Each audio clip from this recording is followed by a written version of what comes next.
12 মাসে 24টা একাদশী, তার মধ্যে 4টা একাদশী খুব গুরুত্বপূর্ণ।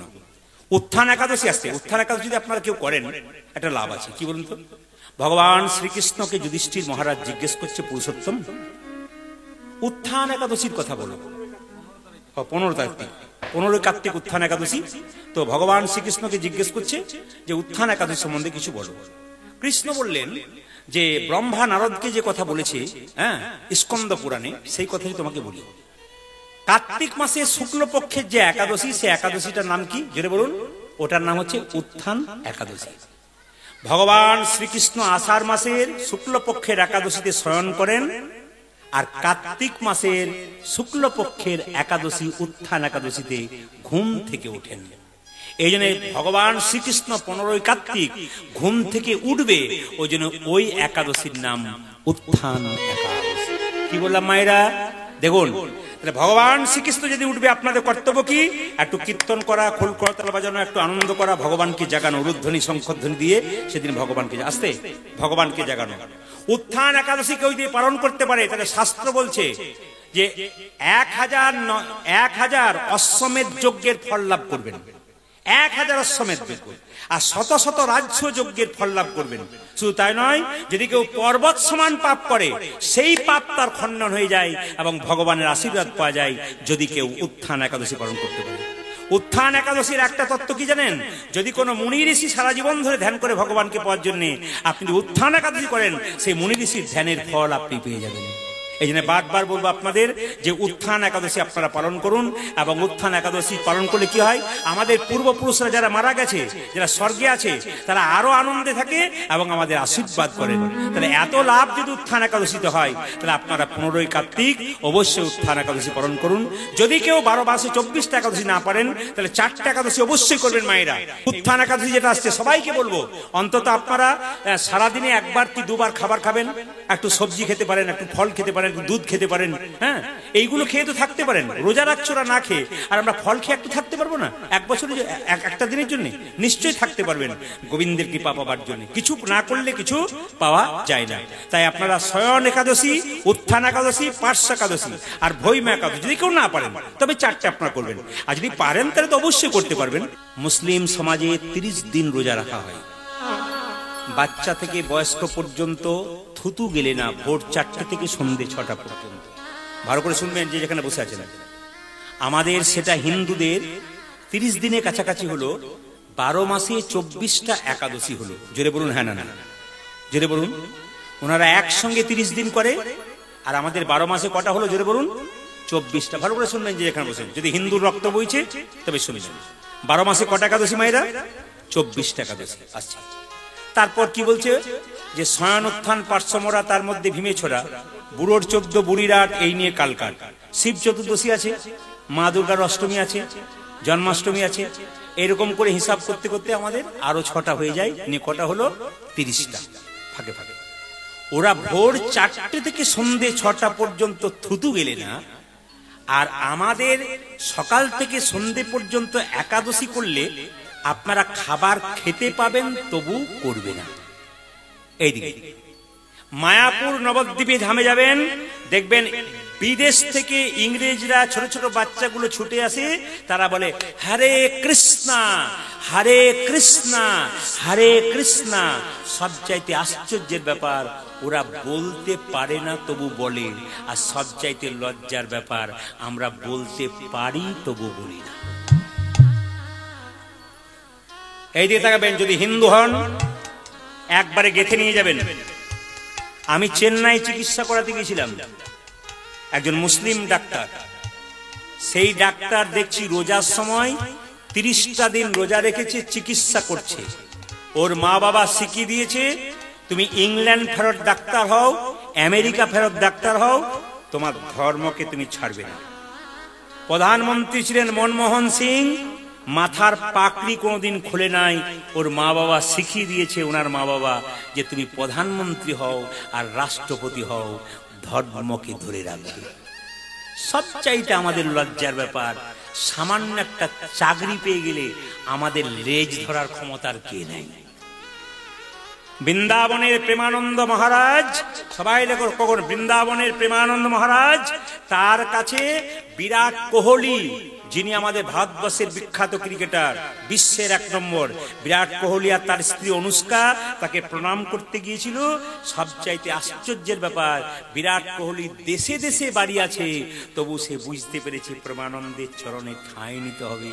আর আমাদের সজ্জায় লজ্জা ব্যাপার, একটা চাকরি পেয়ে গেলে সে মনে করে আমি তো রাজা হয়ে গেলাম, আমার আর কিছু করার দরকার নেই। বুঝতে হবে সবকিছু। মহাত্মা গান্ধী গীতা পড়তেন, গীতাকে নিজের মা বলতেন, আর নিজের মাকে সম্মান দিতেন, আর গীতাকে মা বলতেন, দুজনকে মা বলতেন। এলাহাবাদ কোর্টের ব্যারিস্টার ছিল, সকালবেলায় গীতা পড়তেন আর কেঁদে কেঁদে বলতেন, আমাকে সম্পদ দিও না, আমাকে বিপদ দাও। শুধুই কি টাকার ওপরে এত বড় মহাপুরুষের ছবিটা রয়ে গেছে? বিচার করবেন। এত এত মহাপুরুষ মারা গেল, কেউ মৃত্যুর সময় ভগবানের নাম করে নাই, কিন্তু যখন নাথুরাম গডসে তাকে গুলি মেরেছিল, তখন 3 বার মৃত্যুর সময় 3 বার বলেছিল, হা রাম হা রাম হা রাম।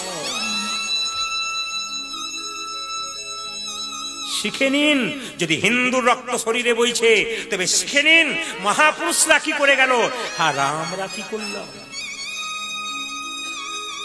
আমি সম্প্রীতি বজায় রাখতে চাই, সব ধর্মকে সমান সম্মান দিতে চাই, কিন্তু নিজের ধর্মকে কেউ ছোট করবেন না, নিজের ধর্মীয় ব্যক্তিকে অপমান করবেন না।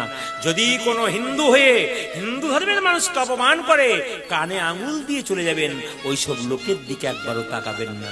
কেন? একজন ভক্ত যদি 10 বছর বাঁচে, তবে 100টা ভক্ত তৈরি করে দিয়ে যাবে, আর একজন অভক্ত যদি 100 বছর বাঁচে, ও 1000টা অভক্ত তৈরি করে দিয়ে চলে যাবে। একটা কলমের মধ্যে যদি কালি থাকে, তবে সেই কলমটার দাম থাকে।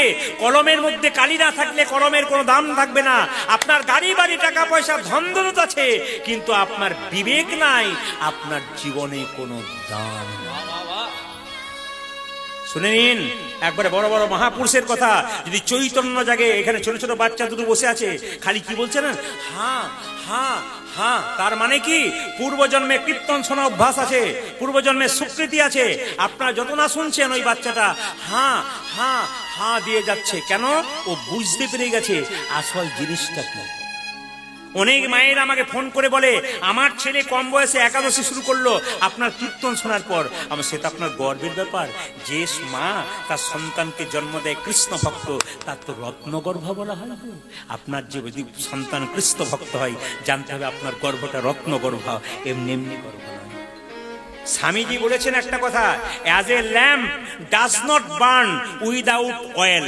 বাংলাটা বলে দেবো, as a lamp does not burn without lamp. বলছে as a man, so as a man cannot live without God. তার মানে কি? As a lamp does not burn without oil. একটা লণ্ঠন বা একটা আলো তেল ছাড়া কোনোদিন জ্বলে না। একজন মানুষ একজন ভগবান ছাড়া থাকতে পারে না। একের পেছনে শূন্য দিলাম, একের পেছনে শূন্য দিলাম, কত হলো জোরে বলো? 10। তার পেছনে শূন্য দিলাম, কত হলো? 100। তার পেছনে শূন্য দিলাম, কত হলো? 1000। তার পেছনে শূন্য দিলাম, কত হলো? 10,000। তার পেছনে শূন্য দিলাম, কত? 1,00,000। আমাদের লক্ষ্য হবে 1। শুধু শূন্যই দিয়ে গেলাম, 1 দিলাম না, তবে শূন্যের গুলো কোনো দাম থাকবে না। শূন্য হলাম আমরা, গোবিন্দ হলো 1। যার জীবনে 1 নামক গোবিন্দ নাই, তার দেহ শূন্যের কোনোদিন।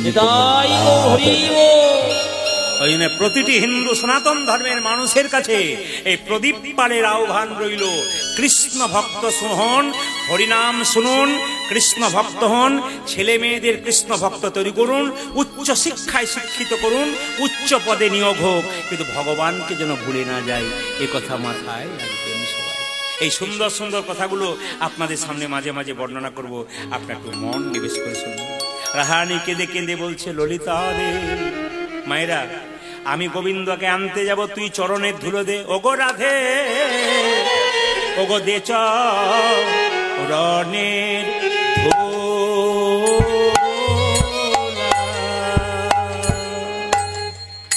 ও ধুলা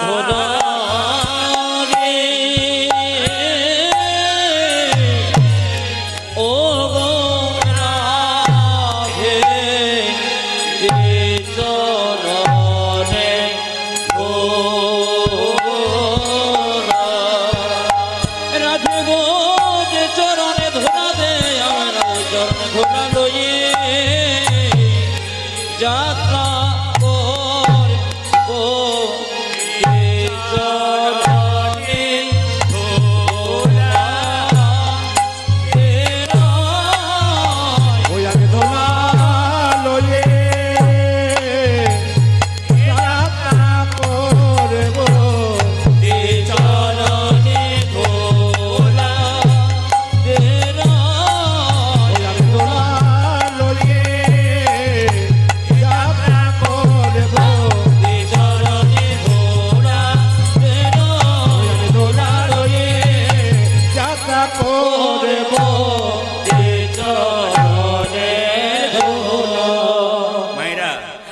রানী বিন্দে রাধারানীকে প্রণাম করে কৃষ্ণ আনতে চললো। তাকাবেন আমরা, কৃষ্ণ আনতে চললো কিভাবে চললো? ওগো রায় প্রবোধিয়া শ্রীহরি বলিয়া, রায় প্রবোধিয়া শ্রীহরি বলিয়া, রায় প্রবোধিয়া শ্রীহরি বলিয়া, রায় প্রবোধিয়া শ্রীহরি বলিয়া, দুটি চলে রাজপথে চলে যায়, দুটি চলে রাজপথে চলে যায়।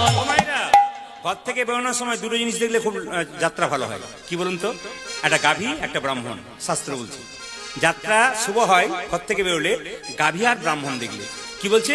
রায় প্রবোধিয়া শ্রীহরি বলিয়া, রায় প্রবোধিয়া শ্রীহরি বলিয়া, দুটি চলে রাজপথে চলে যায়, দুটি চলে রাজপথে চলে যায়। যাত্রা কালে যদি সুমঙ্গল দেখি সাগরী উড়িছে মাথে, আমার যাত্রা কালে যদি শুভমঙ্গল দেখি সাগরে উড়িছে মাঠে, যাত্রা কালে যদি সুমঙ্গল দেখি সাগরী উড়িছে মাথে, আজ যাত্রা কালে যদি শুভমঙ্গল দেখি সাগরে উড়িছে মাঠে। আমার যাত্রা ভালো, আমার যাত্রা ভালো, যাত্রা ভালো, আমার যাত্রা ভালো, ও যে মথুরা নগরী যাত্রা ভালো, আমার মথুরা নগরী যাত্রা ভালো, আমার মথুরা নগরী যাত্রা ভালো, মথুরা নগরী যাত্রা ভালো, যাত্রা ভালো, যাত্রা ভালো, মথুরা নগরী যাত্রা ভালো, আমার যাত্রা ভালো, যাত্রা ভালো, মথুরা নগরী যাত্রা ভালো। সমস্ত কম বয়সের ছেলে মেয়েদের কাছে আমার একটা নিবেদন, একবার মন দিয়ে তোমরা যা করবে করবে, ভগবানকে পুজো করো না করো, যা করবে না করবে, জীবিত ভগবান দুজন বাড়িতে আছে, যদি বেঁচে থাকে ওদের দুজনকে সেবা করো। একটি মা, একটি বাবা। কৃষ্ণ সুদামাকে বলেছিল, সুদামা এই জগতে 3 রকমের গুরু আছে। প্রথম গুরু পিতামাতা, যার থেকে জন্ম পেলি সেদিক কেঁদে কেঁদে বেড়ায়, আর তুই গুরুর পা ধরে বারবার চরণ সেবা করিস, তোর কোনো লাভ হবে না। আমি প্রত্যেকটা শিষ্যকে আমি একই কথা বলি, নিজের বাবা মাকে আগে সম্মান দাও, তারপর গুরুকে দেবে। ভগবানের চরণতলে দেবদেবীর ছবি থাকবে, তার নিচে বাবা মায়ের ছবি থাকবে, বাবা মায়ের পাশে গুরুদেবের ছবি থাকবে, কিন্তু কোনো মতে বাবা মাকে নিচু করে নয়। আমি আপনাদের বলতে চাই, পৃথিবীতে মা বাবার মতো আপন কেউ হয় না। মা হলো, বাবা হলো বাড়ির ছাদ, আর মা হলো খুঁটি। এই দুটো যেদিন চলে যাবে সেদিন বুঝতে পারবেন বাড়িটা কোন জায়গায় ছিল আর কোন জায়গায় হয়ে গেছে। যারা মা বাবাকে খেতে দেয় না তাদের গায়ে একটু লাগতে পারে, কিন্তু যদি লেগেও থাকে কিছু করার নেই, শুধু একটু অনুভব করবেন আমার কথাগুলো। যদি আজকে আপনি কাউকে কাঁদা না খেতে দিন, আপনি তৈরি হয়ে থাকুন, আপনার ছেলে যখন বড় হবে তখন আপনাকেও কাঁদাতে কাঁদাতে ঘর থেকে বের করবে, সেই দিন বুঝতে পারবেন আপনারা কি করলেন। এই আস্তে আস্তে মায়েরা, ভারতবর্ষের প্রত্যেকটি জেলা আছে, একটা জেলা, ভারতবর্ষের প্রত্যেকটি রাজ্য আছে, একটা রাজ্যের নাম হচ্ছে কেরালা। কেরল রাজ্য আপনারা জানেন তো? সবচাইতে শিক্ষিত ব্যক্তি ওখানে 95%। যেমন শিক্ষিত ব্যক্তি সবচাইতে বেশি, সবচাইতে বৃদ্ধাশ্রম হচ্ছে সেখানে বেশি। কোনো রিক্সাওয়ালার বাবা মা বৃদ্ধাশ্রমে নেই, কোনো দোকানদারের বাবা মা বৃদ্ধাশ্রমে নেই, কোনো চাষিবাসী ছেলের বাবা মা বৃদ্ধাশ্রমে নেই। যত উচ্চ শিক্ষায় শিক্ষিত হচ্ছি তত বাবা মাকে বৃদ্ধাশ্রমে দাঁড়িয়ে দিচ্ছি। যে বাবা মা রক্ত জল করে ছেলেকে পরিশ্রম করে ছেলেকে উঁচু জায়গায় রেখে দিল, সেই বাবা মায়ের জায়গা হলো বৃদ্ধাশ্রম। কি শিক্ষা পেলে তোমরা? মনরে কেন পর বিদ্যার গৌরব, স্মৃতিশাস্ত্র ব্যাকরণ নানা ভাষা আলোচন, বৃদ্ধি করি যশের সৌরভ। কিন্তু দেখো চিন্তা করি যদি না বুঝিলে হরি, বিদ্যা তব কেবল রৌরব। মন দিয়ে শুনবেন কথাগুলো। মা বাবার মতো আপন আর পৃথিবীতে কেউ হয় না। একটা মায়ের পেটে একটা বাচ্চা 10 মাস 10 দিন জায়গা হয়, সেই ছেলে বড় হয়ে যখন কলকাতায় ফ্ল্যাট কেনে, আত্মীয় স্বজন শ্বশুর শাশুড়ি সবার জায়গা হয়, শুধু বৃদ্ধ বাবা মায়ের জায়গা হয় না। কি শিক্ষা নিলাম আমরা? সব উচ্চ শিক্ষিত করে না, কিন্তু বেশিরভাগ করে।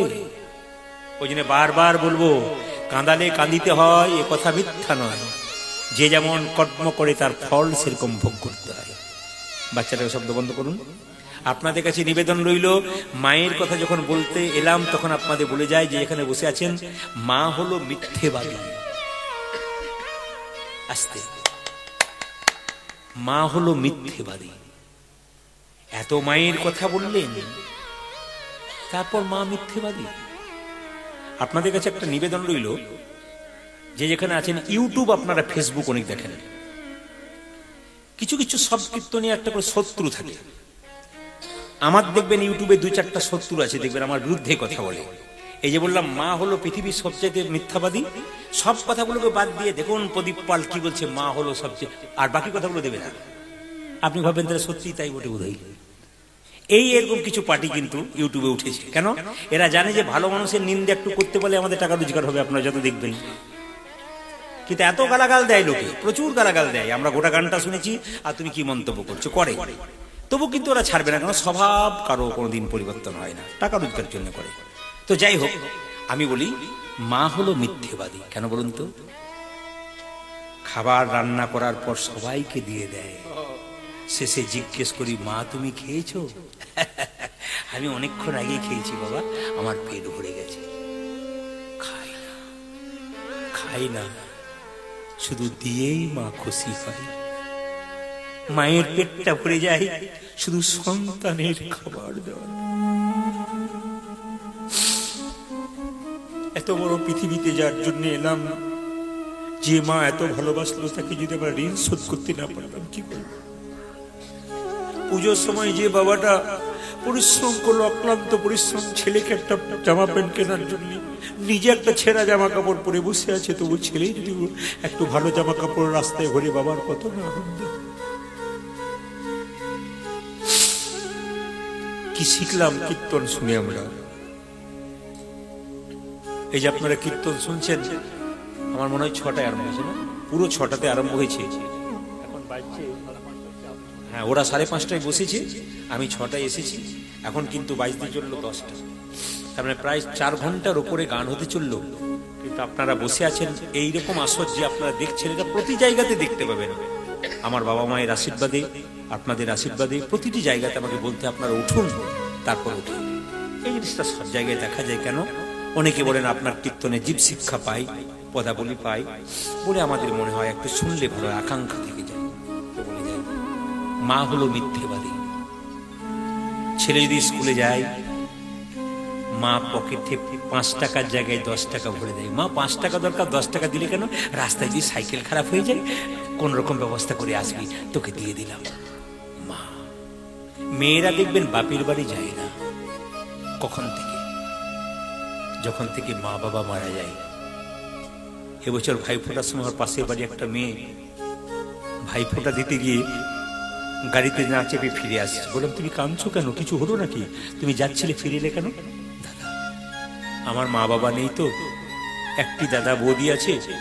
আমি ফোনে বললাম ভাইফোঁটা দিতে যাচ্ছি, তা আমার বৌদি আমাকে এমন একটা কথা বললো না, আমি আর যেতে পারলাম না, ঘুরে চলে এলাম। আমার দাদা পর্যন্ত আর ফোন করে ডাকলো না, আমি আর গেলাম না। আর যদি আমার বাবা মা বেঁচে থাকতো, আমি একবারে কারো কথা শুনতাম না, ছুটে গিয়ে চলে যেতাম আমার বাবা মায়ের কাছে। যেদিন থেকে মেয়েদের বাবা মা মারা গেল, সেদিন থেকে বাপের বাড়ির সম্পর্ক অনেকটা দূরত্ব হয়ে গেল। এই ভাইফোঁটার দিন একটা কথা বলেছিলাম আমি, রাখি পূর্ণিমার জন্য সবাইকে বলে রাখি, খুব দামি কথা, খুব শিক্ষামূলক কথা, সবাই শুনলেন। ভাইফোঁটার দিনে একটা কথা বলেছিলাম, আমি মেদিনীপুরে গান করছিলাম ভাইফোঁটার দিনে, তো খুব সুন্দর একটা কথা বলেছিলাম, ওরা খুব প্লিজড হয়েছিল। আমি কথাটা বলি, ভাইফোঁটা হোক আর রাখি পূর্ণিমা হোক, ওই সময় একটা ছেলে একটা মেয়ে, মানে ভাই বোন, তো ভাই ছেলেকে ভাইকে ফোঁটা দিচ্ছে, বোন নিয়ে বলছে, তোকে ফোঁটা দিলাম দাদা, কিন্তু তোর কাছে একটা জিনিস আমার পাওনা আছে। তো দাদা বলছে, কি পাওনা আছে? বলছে, কথা দে তুই দিবি। আরে আমি তোর দাদা, আমি দেবো না মানে? আমি নিশ্চয়ই দেবো। বল বল বল বল বল কি চাস তুই? আমি দেবো, বল বল কি চাস? আমি প্রাণ দিয়ে দেবো তোকে। আমি উপহার দিলাম, একটা শাড়ি দিলাম, জামা দিলাম, আর কি তাই চাস? বলে আমি ওসব কিছু চাই না, এই ভাই ফোটার দিনে তোকে চন্দন দিলাম, শুধু একটা কথা দিয়ে যা, তোর বিবাহের পর মা বাবাকে আলাদা করবি না। আমার মাথায় হাত দিয়ে কথা দে। ভাই দাদা তখন বোনকে বলল, তোর মাথায় হাত দিয়ে কথা দিলাম, বিবাহের পর আমি আমার বাবা মাকে কোনোদিন ছাড়া করবো না। তখন ভাই দাদা আবার বোনকে বলল, তুই আমাকে একটা কথা দে। বলে কি? তুই তো আমাকে একটা জামা প্যান্ট দিয়েছিস, আমি চাই না, একটা কথা দে। বলে কি? তোর বিবাহের পর আমার মা বাবাকে যেমন ভালোবেসেছিলি, তোর শ্বশুর শাশুড়িকে সেরকম ভালোবাসতে পারবি? আমার মাথায় কথা দে। বলছে, যেমন আমার দাদা আমি তার বোন, আমি কথা দিলাম আমার বাবা মাকে যেমন ভালোবেসেছি, সেরকম আমি শ্বশুর বাড়িতে শ্বশুর শাশুড়িকে ভালোবাসবো, আমি কথা দিলাম। আমি গ্যারান্টি দিলাম আপনাদের সামনে, যদি ভাই ফোটার সময় বা রাখি বন্ধনের সময় এরকম ভাই বোনের মধ্যে শর্ত হয়, তাহলে ভারতবর্ষে আর কোনো জায়গাতে বৃদ্ধাশ্রম থাকবে না, সব বৃদ্ধাশ্রমে তালা বন্ধ হয়ে যাবে। 100% কথা দিলাম আপনাদের কাছে, সব বৃদ্ধাশ্রমে। তাই মায়ের মতো আপন কেউ হয় না। তুমি যে মা সব থেকে যাপন মা,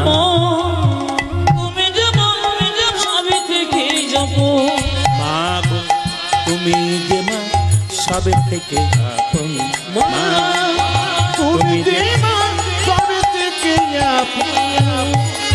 তুমি আকাশ তুমি বাতাস তুমি তুমি বাতাস, তুমি আকাশ তুমি বাতাস, তুমি বাতাস, তুমি যে ভুবন, তুমি যে মা সবে থেকে আপন মা, তুমি যে মা সবে থেকে আপন মা, তুমি যে মা সবে থেকে আপন। আমাকে জন্ম দিলে কত না ব্যথা, 10 মাস 10 দিন গর্ভেতে লুকাই মা, আমাকে জন্ম দিলে কত না ব্যথা, 10 মাস 10 দিন গর্ভেতে লুকাই, আমাকে জন্ম দিলে কত না ব্যথা, 10 মাস 10 দিন গর্ভেতে লুকাই মা, আমাকে জন্ম দিলে কত না ব্যথা, 10 মাস 10 দিন গর্ভেতে লুকাই, তোমারই কোলে শুয়ে কত না আদর খেয়ে, তোমারই কোলে শুয়ে কত না আদর খেয়ে, তোমারই কোলে শুয়ে কত না আদর খেয়ে, তোমারই কোলে শুয়ে কত না আদর করলে মাগো আমারই যতন মা, তুমি যে মা সব থেকে আপন মা, তুমি যে মা সব থেকে আপন মা, তুমি যে মা সব থেকে আপন। মাথায় কাপড়টা নিন। ভগবান বৃন্দাবনে ফিরে আসেনি, কিন্তু পদকাত্তা ফেরাচ্ছেন। ভগবান এলেন বৃন্দাবনে, সবাইকে দেখা করলেন, হ্যাঁ বাবা মাকে দেখা করলেন, সখাকে দেখা করলেন, সেতে চললো কোথায়? একবার রাধারানীর কাছে। ভগবান শ্রীকৃষ্ণকে দেখে রাধারানী বলছে, দেখ দেখ ও বহুদিন পরে বধুয়া এলে, দেখা না হইতো পরানো গে, আজ বহুদিন পরে বধুয়া এলে, দেখা না হইতো পরানো গেলে, বহুদিন পরে বধুয়া এলে, দেখা না হইতো পরাণ গেলে, বহুদিন পরে বধুয়া এলে, দেখা না হইতো পরানো গেলে। আগামী 9 তারিখে ছট পূজা। আচ্ছা মায়েরা, ছট পূজা মানে কি বলুন তো? সূর্যদেবের পূজা। সূর্যদেবের দুটো স্ত্রী, একটা হচ্ছে উষা, একটা প্রত্যুষা, এর পুজো হয়। আবার অনেকে বলে সূর্যদেবের যে 6টা রশ্মি তার পুজো হয়। এই 4 দিন ধরে পুজো হয়। প্রথম দিন দেখবেন যারা ব্রতী তারা দেখবেন গোটা ঘর বাড়ি পরিষ্কার করে, এবং যে ঘাট পর্যন্ত যায় সেটা পরিষ্কার করে, সেদিন তারা নিরামিষ খায়। দ্বিতীয় দিন সারাদিন পুজো করে সন্ধ্যাবেলায় তারা একটু প্রসাদ পায়। আর তৃতীয় দিন সূর্যাস্তের সময় সূর্যকে অর্ঘ্য নিবেদন করে। আর চতুর্থ দিন একবার ভোরবেলাতে সূর্য ওঠার আগে সূর্যদেবকে প্রণাম করে ছট পূজা আপনারা সবাই করবেন এবং ছট পূজা পালন করবেন। সূর্যদেবের পূজা এটা শুধুমাত্র উত্তরপ্রদেশে চালু হয় তা নয়, নেপালেও পর্যন্ত হয়, বাংলাদেশে হয়, বহু জায়গাতে ছট পূজা হয়। আপনারা দেখতে পাবেন পুকুর বা নদীতে খুব সমারোহের সঙ্গে হয়। তো আসুন আমরা সূর্য পূজা মানে হচ্ছে ছট পূজা, আর মা ষষ্ঠী পূজাও বলা হয়, মা লক্ষ্মীর পূজাও বলা হয়। হ্যাঁ হ্যাঁ হ্যাঁ, ঠিক ঠিক।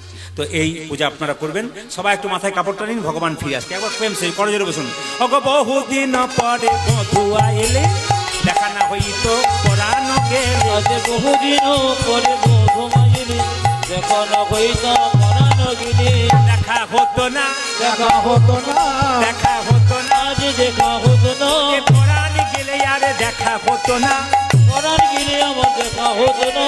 এতে সহিল অবলা বলে, ফাটিয়া যাইতো পছানো হলে। আজ এতে সহিত ভবনা বলে, থাকিয়া যায় তো বসানো বলে। ফেটে যেত রে, আজ ফেটে যেত রে, ফেটে যেত রে, ওটা যে ফেটে যেত রে, পাশানে হলে পরাণ ফেটে যেত রে। আজ বসানে হলে পরাণ ফেটে যেত রে। কোকিলাই আসিয়া করুক গান, ময়ূর আসিয়া ধরুক তান। আজ কোকিলায় আসিয়া করুক গান, খবর আসিয়া ধরুক তান। গগনে উদয় হউক চন্দ্র, পবন বহুক মন্দ মন্দ। আজ গগনে উদয় হউক চন্দ্র, পবন বহুক মন্দ মন্দ। উদয় হও হে, হৃদয় হবে, উদয় হও হে, উদয় হোক, ও যে চন্দ্র আসি উদয় হও হে। চন্দ্র আসি মায়েরা হবে। সবাই করজোরে বসুন। সকল দুঃখ যাউক ফিরে, হারানো বধূ পেলাম ফিরে। উড়োধ্বনি। সকল দুঃখ হাও বদলে, হারানো বধূ পেলাম ফিরে। ওই যে ফিরে পেলাম রে, ফিরে পেলাম গে, ফিরে পেলাম রে, ফিরে পেলাম গে, ওই যে হারানো বধূ ফিরে পেলাম রে। হারানো বধূ ফিরে পেলাম রে। ওরে বাসুলিয়া দেশে কহে চণ্ডীদাস, দুঃখ গেল দূরে সুখের বিলাস। বাসুলিয়া দেশে কহে চণ্ডীদাস, দুঃখ গেল গেল সুখের বেলা। দুঃখ দূরে গেল, দুঃখ দূরে গেল, দুঃখ দূরে গেল, দুঃখ দূরে গেল, ওই যে সুখের বিলাসে দুঃখ দূরে গেল। সুখের বেলা। ওই যে হরি হরি হরি বলে, সুখের বেলা, ওই যে হরি হরি হরি বলে, সুখের বেলা, ওই যে হরি হরি হরি বলে, সুখের বেলা, ওই যে হরি হরি হরি বলে। সুখের বেলা, সে দুঃখ দূরে গেল। ভগবান কৃষ্ণকে যদি ভালোবাসতে হয় একটু মহাভারতের দিকে যাবো আস্তে সবাই দেখা যাবে। পঞ্চপাণ্ডব যখন জিতে গেল কুরুক্ষেত্রের যুদ্ধে, তখন কুন্তিকে কৃষ্ণ প্রণাম করে বলছে, পিসি এবার আমি যাই। আস্তে আচ্ছা মায়েরা, ছেলে যদি মাকে প্রণাম করে বলে যাই, মা কি বলে? জোরে বলুন, জোরে বলুন। যাই বলতে নেই খোকা, কি বলতে হয়? বাহ বাহ, খুশি খুশি। কি বলতে হয়? খুব ধীরে, আসি। যাই বলতে নেই বাবা, আসি। কৃষ্ণ বলছে, পিসি আমি যাই। কুন্তি বলল, অন্যদিন প্রণাম করে তুই বলিস আসি, আজকে যাই বলছিস কেন? আমি বুঝতে পারলাম তুই আর আমার কাছে কোনদিন ফিরে আসবি না বাবা। যে একবার যাই বলে সে ফিরে আসে না, তুই ফিরে আসবি না। তবে কৃষ্ণ তুই ফিরে আসবি না আমি বুঝতে পারছি, তবে কৃষ্ণ তুই কথা দিয়ে যা, আমার একটা আশীর্বাদ তোকে করতে হবে। কৃষ্ণ বলছে, তুমি আমার পিসি, মায়ের সমান, তোমাকে আশীর্বাদ কি করবো? তুমি তোমাকে আশীর্বাদ করবে। বলছে না, তুই আমাকে আশীর্বাদ কর, বল দিবি। কৃষ্ণ বলো, কি চাইবে বলো? আমাকে একটা আশীর্বাদ কর, আমি যেন যতদিন বেঁচে থাকবো কৃষ্ণ কৃষ্ণ বলে একবার কাঁদতে পারি। হরি বল, হরি বল। পিসি কৃষ্ণ বলে কেঁদে কি লাভ? এই জগতে যে কৃষ্ণ বলে কেঁদেছে সে জানে, যে কাঁদে নাই সে জানে না। আমি বুঝতে পারলাম না, কৃষ্ণ কুরুক্ষেত্রের যুদ্ধে পঞ্চপাণ্ডব যতদিন বনে বনে ঘুরে বেড়াচ্ছিল ততদিন তুই তাদের সঙ্গে ছিলি। তারা যখন রাজা হয়ে গেল তুই চলে গেলি। তার মানে তুই বুঝলাম তুই দরিদ্রের ভগবান, তুই কাঙালির ভগবান, তুই জমিদারের ভগবান নোস, তুই অহংকারীর ভগবান নোস, তুই হলি কাঙাল। এইদিকে দেখ, একটা সুন্দর কথা বলে রাখি, যে যেখানে বসে আছেন মন দিয়ে শুনে। কৃষ্ণকে যদি খুব ভালোবাসা যায় তবে কৃষ্ণ আপনার কাছে আসতে পারে, একটু প্রমাণ দিয়ে দেখে দিন। বলছে ভীষ্মর নাম শুনেছেন তো আপনার? ভীষ্ম সরসজ্জায় শুয়েছিল। এইদিকে কতদিন ছিল? 58 দিন। কোন দিন দেহ রেখেছিল? অক্ষয় তৃতীয়ার দিন। ভালো করে শুনবেন। ভীষ্ম যখন সরসজ্জায়, তখন দুর্যোধন ভীষ্মকে বলেছিল, দাদু তোমার লজ্জা করে না? তুমি আমার খাচ্ছ, আমার পড়ছ, আর আমার ভাইগুলো এক এক করে মরে যাচ্ছে, আর তুমি চুপচাপ শুয়ে আছো, তোমার লজ্জা করে না? দাদু ভীষ্ম বলল, দুর্যোধন তুই আমাকে খাবার খোঁটা দিলি? ওরে কেউ যদি খাবার খোঁটা দেয় তোর গায়ে খুব লাগে, তবে তুই যখন খাবার খোঁটা দিই তোকে বলে রাখি, তোর স্ত্রী তো ভানুমতি, আজকে রাত্রিবেলা আমি যখন শুয়ে থাকবো তোর স্ত্রী ভানুমতি আমাকে প্রণাম করবে, তোকে আশীর্বাদ করে দেবো, তোদের কোনো ভাই আর মরবে না। শুনবেন ভালো করে, মহাভারত বলবো না, বাদ দিয়ে দেবো। হ্যাঁ শুনবেন, ভীষ্ম বলছে, ওরে দুর্যোধন তোর স্ত্রী ভানুমতিকে রাত্রিবেলায় পাঠিয়ে দিস, আমাকে প্রণাম করবে, আমি তাকে আশীর্বাদ করব, তোদের ভাই আর মরবে না, বেঁচে থাকবে। সবাই লক্ষ্য করুন মায়েরা, আস্তে আস্তে বাবা। ভীষ্মকে বললো, ভীষ্ম বললো ভানুমতিকে ডেকে নিয়ে।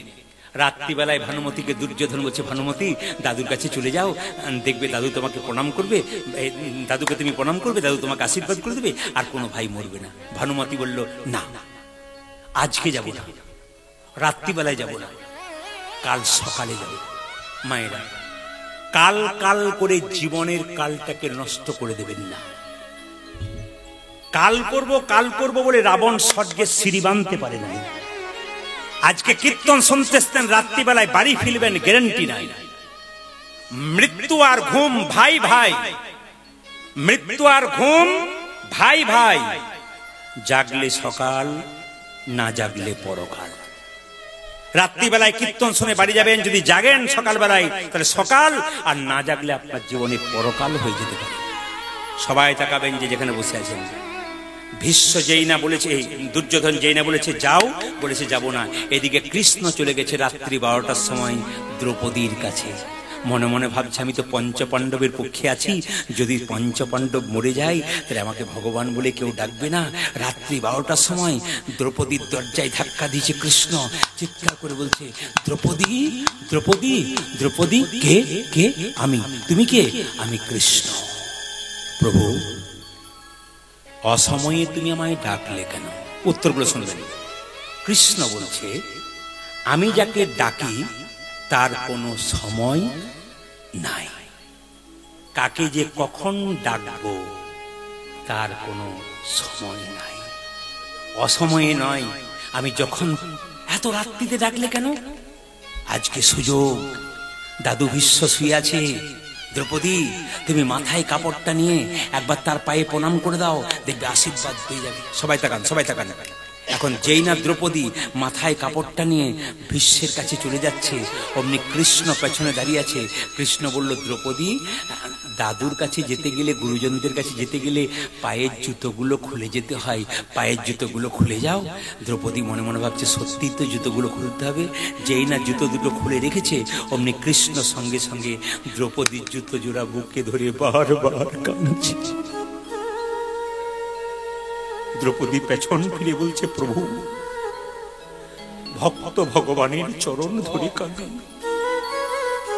আর তুমি ভক্তের চরণ ধরে বুকে নিচ্ছ কেন?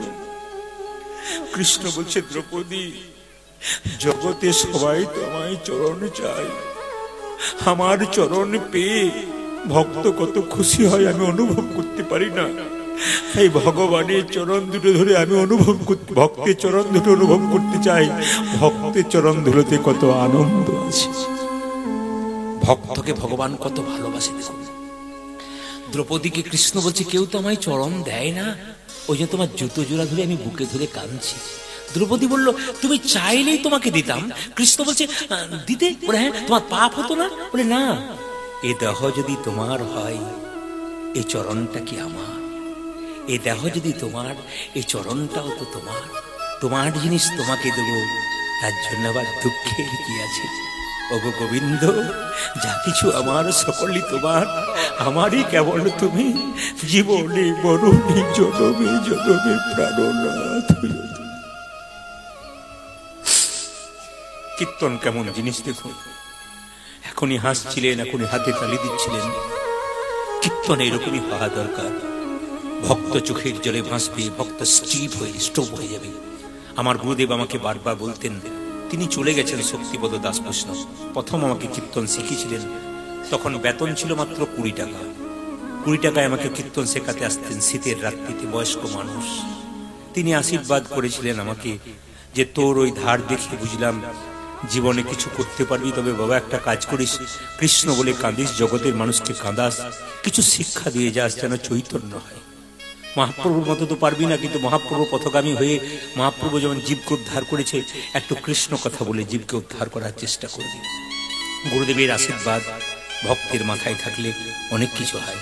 যেদিন তিনি দেহ রাখবেন সেদিন তাকে প্রণাম করতে গিয়েছিলাম, খবর পেয়ে যখন প্রণাম করলাম তখন গুরুমা বললেন যে তোর বাবা এতদিন উঠতে পারেনি, কিন্তু তোকে দেখে খালি নড়াচড়া করছে।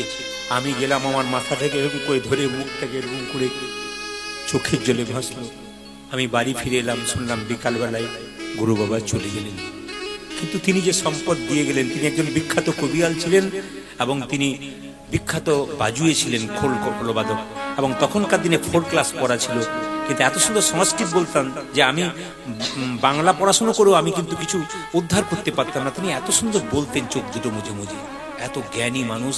তিনি আমাকে দিয়ে গেছেন অনেক কিছু, আমি সব নিতে পারিনি, কিন্তু যতটুকু পেরেছি আপনাদের আশীর্বাদে। আজকে শুধুমাত্র পশ্চিমবাংলায় নয়, পশ্চিমবাংলার বাইরে দেশে দেশে, আমি আগেই বললাম আগামীকাল আমি বহু দূরে যাত্রা করব।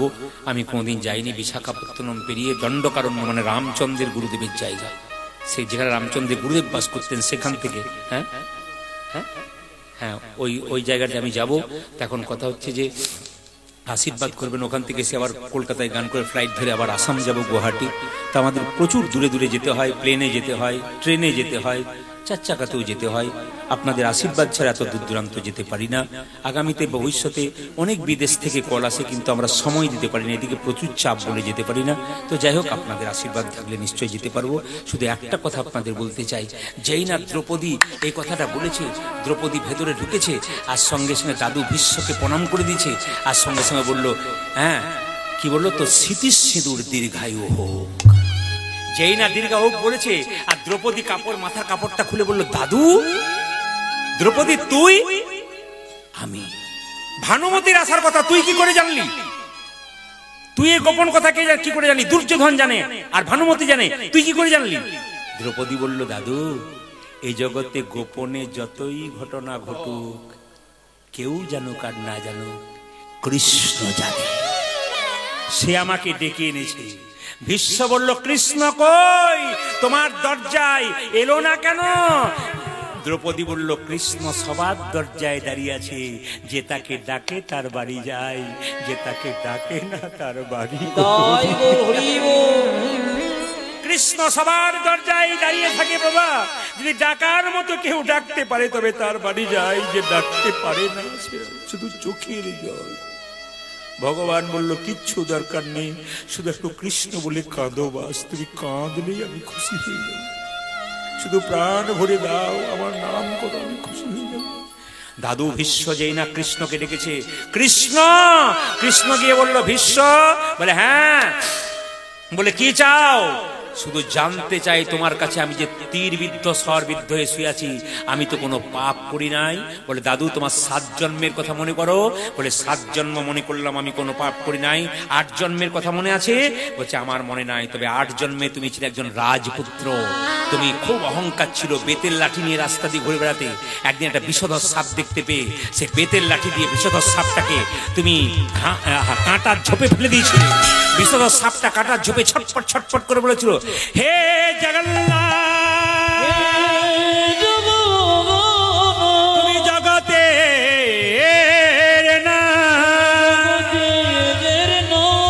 বিচার চাই, বিচার চাই,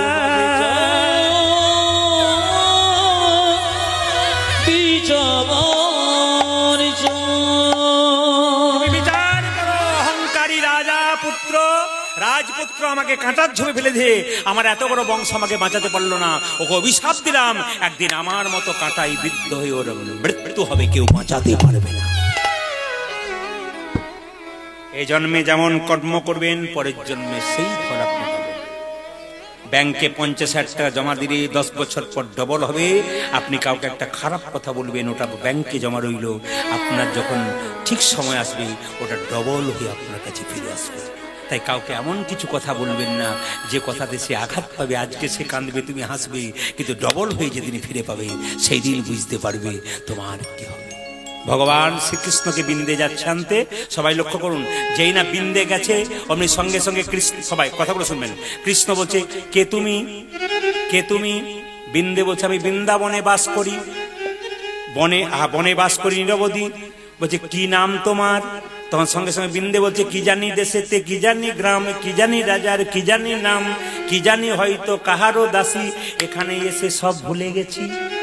দেখুন কেমন খোঁচা দিচ্ছে।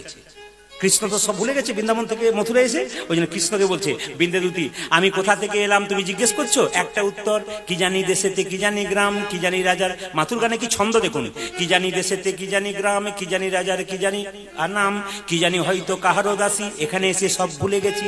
তখন ভগবান কৃষ্ণ বলছে চুপ করো। বলে কেন? এক স্থান থেকে কেউ যদি যায় অন্য স্থানে, পূর্বের কথা কি তারা নাহি থাকে মনে? এক জায়গা থেকে অন্য জায়গায় গেলে কি মনে পড়বে না? আমি আজকে তো বাড়ি থেকে এসেছি, এখন যদি বলেন কোথা থেকে এসেছি, আমি যদি কলকাতা থেকে বলে দিই তারপরে মাথা খারাপ হয়ে গেছে। তার তোমার ভুলে গেছো কেন? ভগবান শ্রীকৃষ্ণকে বিন্দে বলেছে আপনার মথুরাপুরীতে আছে এক অদ্ভুত ক্ষমতা, এখানে যেই এসেছে সেই ভুলেছে পূর্বের কথা, আমি একা নই তুমিও। কৃষ্ণ বলছে তোমার, সঙ্গে সঙ্গে বিন্দে বলছে তোমার নাম কি? কৃষ্ণ মনে মনে ভাবছে কোনো পুরুষ মানুষ সাহস পায় না নাম জিজ্ঞেস করতে, মেয়ে হয়ে জিজ্ঞেস করছে, উল্টো বলি তোমার নাম কি? বিন্দে বলছে, কৃষ্ণ বলছে আমার নাম কৃষ্ট। কৃষ্ট বলছে তুমি কোন কৃষ্ট? উৎকৃষ্ট, প্রকৃষ্ট না নিকৃষ্ট? কৃষ্ণ মনে মনে হচ্ছে চেনা জানা কেউ হবে না, খোঁচা মারছে কেন? বলছে আমার নাম কৃষ্ণ না, আমার নাম কৃষ্ণ। তখন বিন্দে বলছে কৃষ্ণ যদি তোমার নাম হয় তবে তুমি বৃন্দাবনে নেই কেন, এখানে কেন রয়েছে? কৃষ্ণ তো জগৎময়।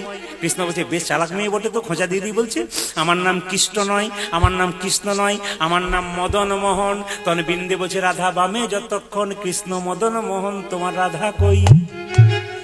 তোমাকে চেনা চেনা লাগছে, তোমাকে চিনতে পারছি না। বিন্দে বলছে চিনবে কি করে ভিখারিনীর বেশে থাকি, চিনবে কি হে আকাশ ভিখারিনী বেশে থাকি, চিনবে কি হে আকাশ। না চেনারই কথা, ভিখারিনী চিনবে কি হে আকাশ। আজ ভিখারিনী বেশে থাকি, চিনবে কি রে বাতাসে। মনে পড়িয়ে দেবো তোমাকে, পরে কি না পরে মনে মধুরসী তোমার পরে কিনা পরে বনে, মধুরসী বৃন্দাবনে। বলবো নাকি? এত সব বসে আছে, বলবো নাকি? তুমি একজনকে পা ধরেছিলে, বলবো পরে কি না পরে মনে মধুরসী বৃন্দাবন। আজ পরে কিনা পরে মনে মধুর বৃন্দাবনে। আবার ধরে রাধার শ্রীচরণে গোবিন্দকে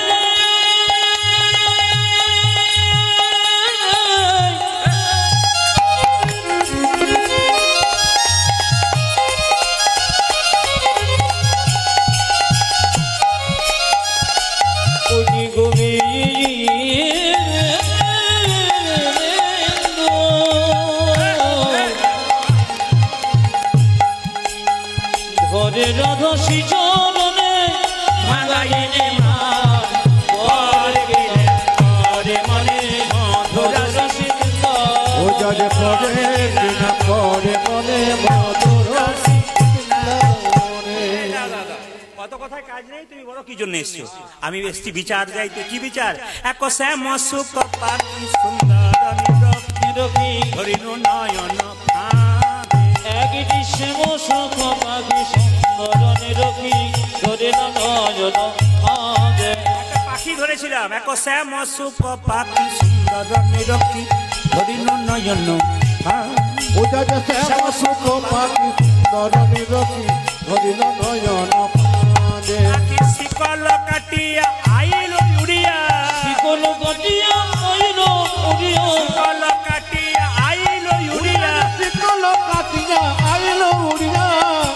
কবি যা রেখেছে আমার কবি যা লিখেছে ধরে গো, আমার কবিতা রেখেছে ধরে গো। আমার কবি যা লিখেছে ধরে গো, যাজ কবিতা রেখেছে ধরে গো। আরে কবি যা রেখেছে ধরে।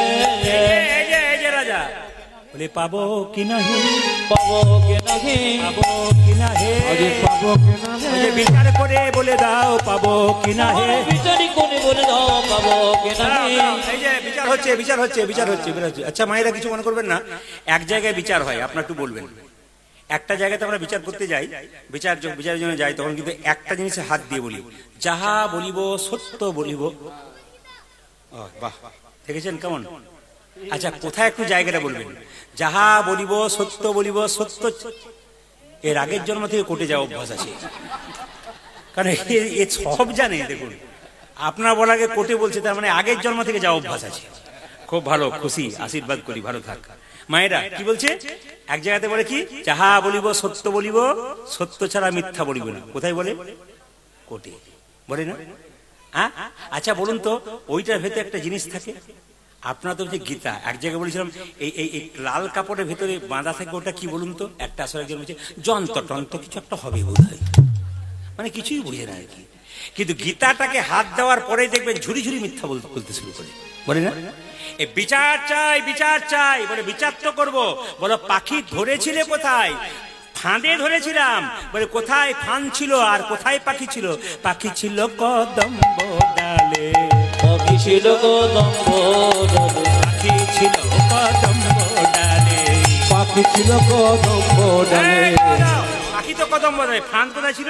ফাঁদ ছিল যমুনার কোলে, পাখি ছিল কদম্ব ডালে। আজ ফান ছিল যমুনা কুলে, পাখি ছিল কদম্ব ডালে। আচ্ছা আচ্ছা, ফাঁদে কিছু দিতিস তবে তো আসতো, ফাঁকে কিছু দেবে তবে তো পাখি আসবে। কি ফাঁদে দিতে? আমরা হাস্য সুধা নিধি দিতাম, হাস্য সুধানে বিদিত, হাস্য সুধা নিধি দিতাম। আমরা হাস্য সুধা নিধি দিতাম। যে মৃদু মৃদু চেয়ে থাকতাম, হাস্য সুধা নিধি দিতাম। আমরা মৃদু মৃদু চেয়ে থাকতাম, হাস্য সুধানে বিদিত। কোনো বুলি বলতো, হ্যাঁ পাখি বলতো রাধা বলি, পাখি বলিত রাধা বলি, পাখি বলতো রাধা বলি। পাখি বলিত রাধা বলে। কখন বলতো? যখন দিতাম করতালি, পাখি বলতো রাধা বলি। আমরা যখন দিতাম করতালি, পাখি বলিত রাধা বলি। এইবার বিচার করে বলো, রাই পাবে না যা পাবে। পাখি রাই পাবে না কবিতা পাবে, এই যে, রাই পাবে না কবে যা পাবে। পাখি রায় পাবে না কবি যা পাবে। বিচার করে বলে দাও হে, রাই পাবে না কবে যা পাবে। মহারাজ বিচারি করে বলে দাবি, যে রাই পাবে না কবে যা পাবে। বিচার বিচার করে বলে দাও হে, রায় পাবে না কবিতা পাবে। বিচারি করে বলে দাও হে, রায় পাবে না কবি যা পাবে। কৃষ্ণ তো গড়াটা ছাড়লো। আচ্ছা বিচার বিচার করি। পাখি হলো ভগবানের সৃষ্টি। হ্যাঁ, দুবরাজপুর থেকে যদি বীরকিচাতে আসে পাখি, এখানে লোকে ধরবার অধিকার আছে। এখান থেকে যদি বোলপুর যায়, ওখানে ধরবার অধিকার আছে। পাখি হলো ঈশ্বরের সৃষ্টি, ভগবান বলছে, কৃষ্ণ বলছে। ধরুন কিছু মনে করবেন না, পাকিস্তানের বাতাস যদি ভারতে ঢুকে যায়, তাহলে ভারতের মানুষগুলো নাকে কাপড় দিয়ে বলবে না আমরা পাকিস্তানের বাতাস দেবো না। কিংবা ভারতবর্ষের জল যদি সিন্ধু নদ দিয়ে একবারে প্রবেশ করে দেয় আপনার পাকিস্তানে, তাহলে বলবে আমরা ভারতবর্ষের জল নেবো না, চাষ করবো না। বলবে কি? সবার অধিকার আছে। সুতরাং পাখির কোনো ব্যাপার নেই, পাখি যেখানে যাবে সেখানেই ধরা পড়তে পারে। ওই যে তোমাদের রাজ্যে যে রানী সেই কবজা পাখিটাকে ধরে রেখেছে, তোমাকে চেনা চেনা লাগছে, তুমি কে? বলছে আমি বৃন্দাদূতি, আমায় চিনতে পারছো না? বলো বলো বৃন্দে বৃন্দাবনের কে কেমন আছে? এইবার সবাই প্রেমের কথাগুলো শুনবেন। বলো বলো বৃন্দে বৃন্দাবনের কে কেমন আছে? আস্তে আস্তে। এক স্থান থেকে কেউ যদি যায় অন্য স্থানে, পূর্বের কথা তার নাহি থাকে মনে। আস্তে। এক স্থান থেকে কেউ যদি যায় অন্য স্থানে, পূর্বের কথা তার নাহি থাকে মনে। বাবা যদি বসে বসে মোবাইল দেখে, মা যদি দেখে, ছেলে যদি উঁকি চুকি মারে, ও তো কেড়ে নিয়ে পালাবে। আপনি দেখানো অভ্যাস, অনেকে আবার বাচ্চাকে প্রথম থেকে শুরু করে, দেখ কাঁদিস না, কি দেখ দেখ, ওই যে দেখতে শুরু করে, ব্যাস আবার অনেকে দেবে পেটের মধ্যে বাচ্চা থেকে ডাক্তার বলে ঘুমিয়ে থাকিস আর মোবাইল দেখবি, সময় কাটাবি, ওই স্ক্রিন টাচ মোবাইল দেখে আর সঙ্গে সঙ্গে বাচ্চা জন্ম নিয়ে এদিক ওদিক তাকায়। তখন মা মনে মনে ভাবে আচ্ছা ছেলে জন্ম দিলাম, ই খালি এদিক ওদিক তাকাচ্ছে। বলছে না, এদিক ওদিক তাকাচ্ছে না, স্ক্রিন টাচ মোবাইল খুঁজে বেড়াচ্ছে, কারণ তুমি মোবাইল দেখেছো ওই জন্য। আর পেটের মধ্যে বাচ্চা থাকলে তোমার আচার আচরণ যেমন হবে তোমার সেরকম হয় না। মাঝে মাঝে একটু দেওয়া দরকার, নইলে তো আপনারা লাফাবেন না। আমি যখন বলছি তোমার বড় ভালোবাসি, আপনার কৃষ্ণ প্রেম ভক্ত যারা, তারা তো অবশ্যই নিচ্ছেন, অবশ্যই নেবেন। একটু বুঝিয়ে দিই, মোবাইল বাচ্চার হাতে দেবেন না যদি বাচ্চার সর্বনাশ না চান। বাচ্চাকে ছোট থেকে মোবাইল দেন, ওর 5 বছর বয়স হয়ে যাক, আপনাকে হিম্মত দিলাম, আপনি আপনার বাচ্চাকে আপনি মোবাইল ছাড়াতে পারবেন না, আপনার বাচ্চা কিন্তু নষ্ট হয়ে গেল। তাই সময় থাকতে আপনি মোবাইল ছাড়ুন। আপনার মেয়ে ছেলে ঘুমাবে, তারা স্কুলে যাবে, তখন আপনি দেখুন, কিন্তু যখন বাচ্চা থাকবে তখন দেখবেন না। তো সবাই শুনে রাখুন, 4টা থেকে 7টা রামায়ণ হচ্ছে, সব শাশুড়ি মারা যাচ্ছে। আমি বসে আছি, একটা নাতনি তার ঠাকুমাকে নিয়ে শুনতে গেছে রামায়ণ পাঠ। এখন রামায়ণ পাঠ বস্তা টস্তা পেতে বসে আছে, ঝাড়খণ্ডে তো সব বসে আছে। এখন যখন রামায়ণ শুরু হলো তখন বুড়িমা পা লম্বা করে বসলো। আমার কীর্তন যখন 7:30টার সময় শুরু হলো তখন বুড়িমা গা লম্বা করলো। আবার যখন আমার কীর্তন প্রায় শেষ হবো বুড়িমা তখন নাক ডাকতে শুরু করলো।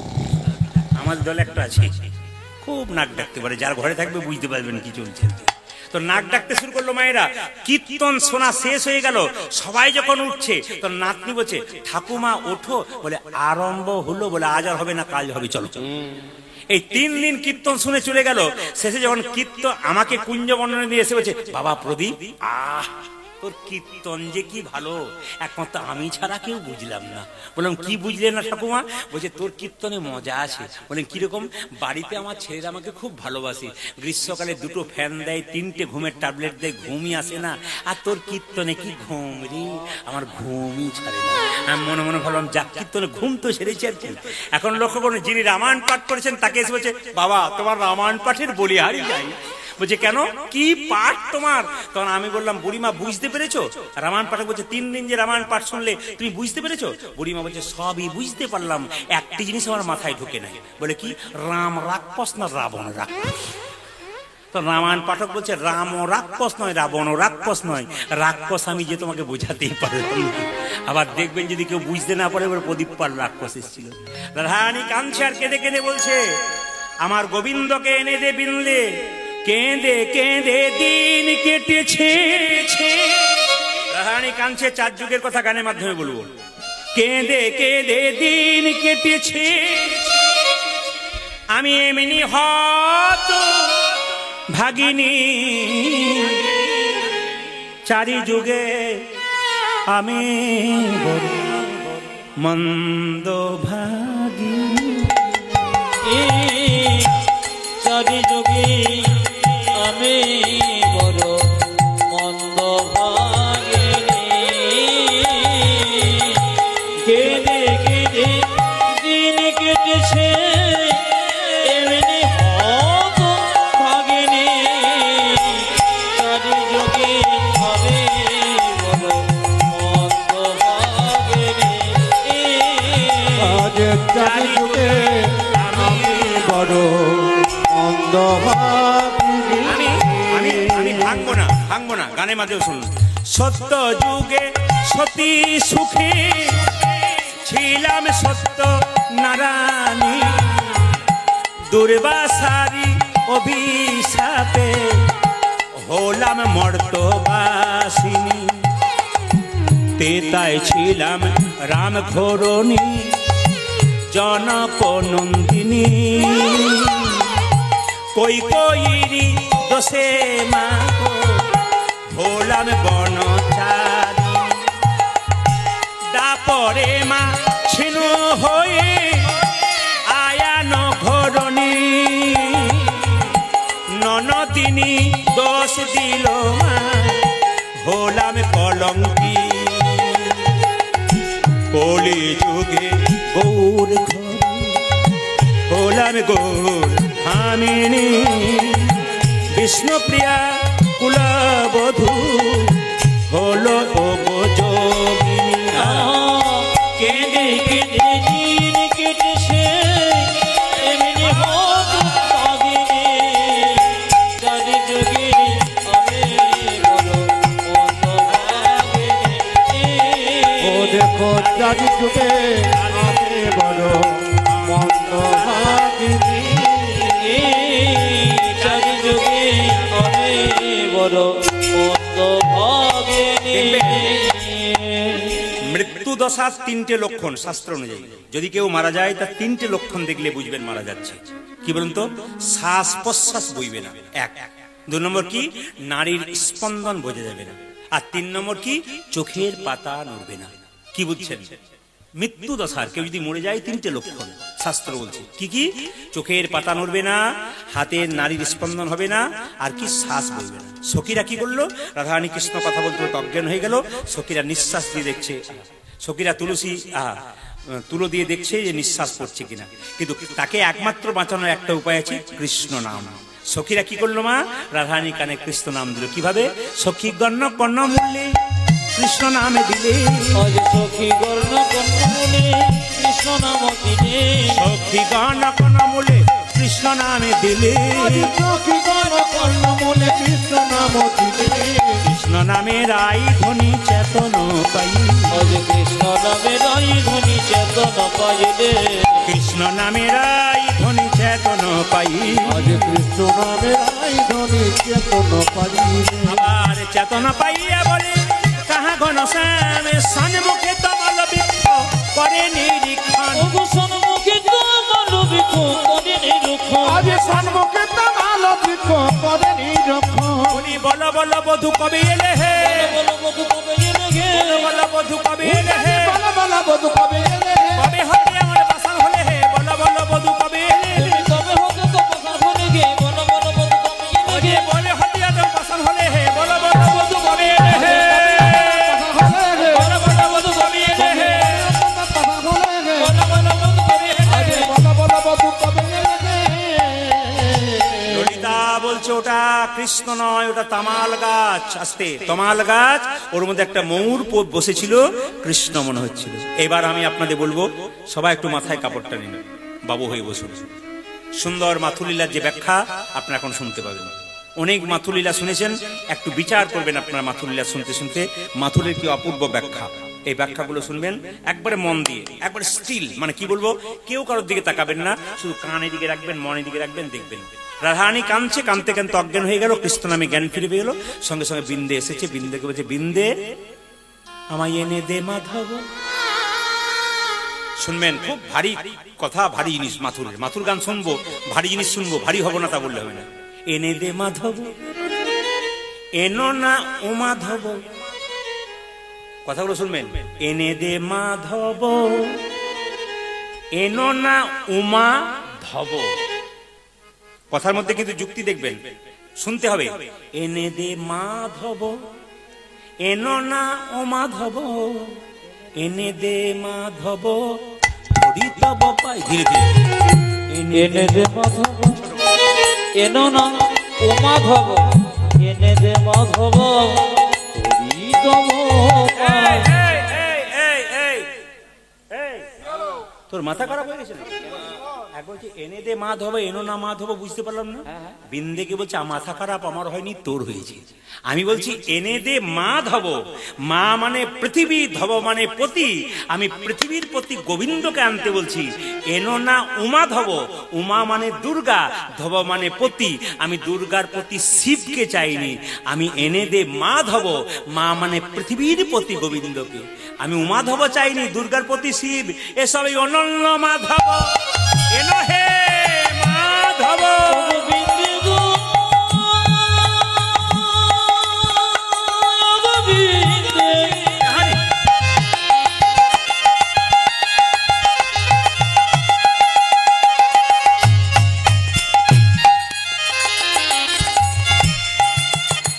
দেবী আমায় মাধবকে এনে এনে দে।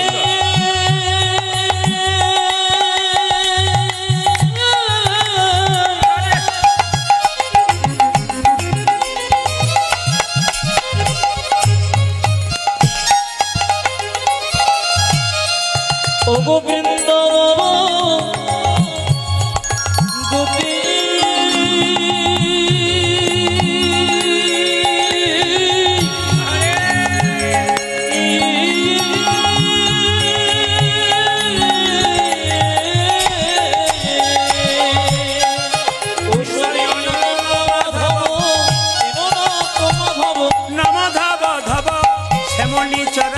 এনে দে মাধব এলো নাম মাধব এনে দে মাধব হরি তব এনে দে মাধব এনো নাম মাধব এ মাধব ধরি তব পায়ে। দেখুন প্রশ্নের উত্তর আমার মাধব কেনে দিন বৃন্দে বসে যেতে পারি একটা কাগজ দিতে হবে বলে কি বৃন্দাবনে তুই যখন মান করেছিলি কৃষ্ণ তখন তোর চরণের সামনে লিখেছিল ওগো রাধে আমি তোমার শ্রীচরণের দাস ইতি শ্যাম সুন্দর ওই কাগজটা দিয়ে ওগো রাধে বিনোদিনী আমি যে তোমার প্রেমের ঋণী তোমারিন নারীরাম সুদিতে মনে করি বারবার সুদিব প্রেমের ধার তাই হবে আমায় আবার জন্ম নিতে লিখেছিল দেখ কাগজটা দেখ লিখেছিল কি ওগো রাধে তোমার প্রেমের ঋণ শোধ করবো তবে আজকে নয় যে নদিয়ায় গৌরাঙ্গ নদিয়ায় গৌরাঙ্গ নদিয়ায় গৌরাঙ্গ আমি নদিয়ায় গৌরাঙ্গ হব আচরি ধর্ম শিখাইব নদিয়ায় গৌরাঙ্গ যেদিন আচরি ধর্ম শিখাইব নদিয়ায় গৌরাঙ্গ হব তুমি আচরি ধর্ম শিখাইব নদিয়ায় গৌরাঙ্গ যদি আচরি ধর্ম শিখাইব নদিয়ায় গৌরাঙ্গ হব। সেদিন কি করবো জানো রাধে মাথায় বাঁধিব নামা বলি কাঁধে নেব ভিক্ষার ঝুলি আমি মাথায় মারিব নমো বলি কাঁধে নেব ভিখারি ঝুলি মাথায় বাঁধিব নামা বলি কাঁধে নেব ভিক্ষার ঝুলি ওই আমি মাথায় বাঁধিব নামা বলি এই কাঁধে নেব ভিখার ঝুলি। জয় রাধে শ্রী রাধে বলে বেড়াইব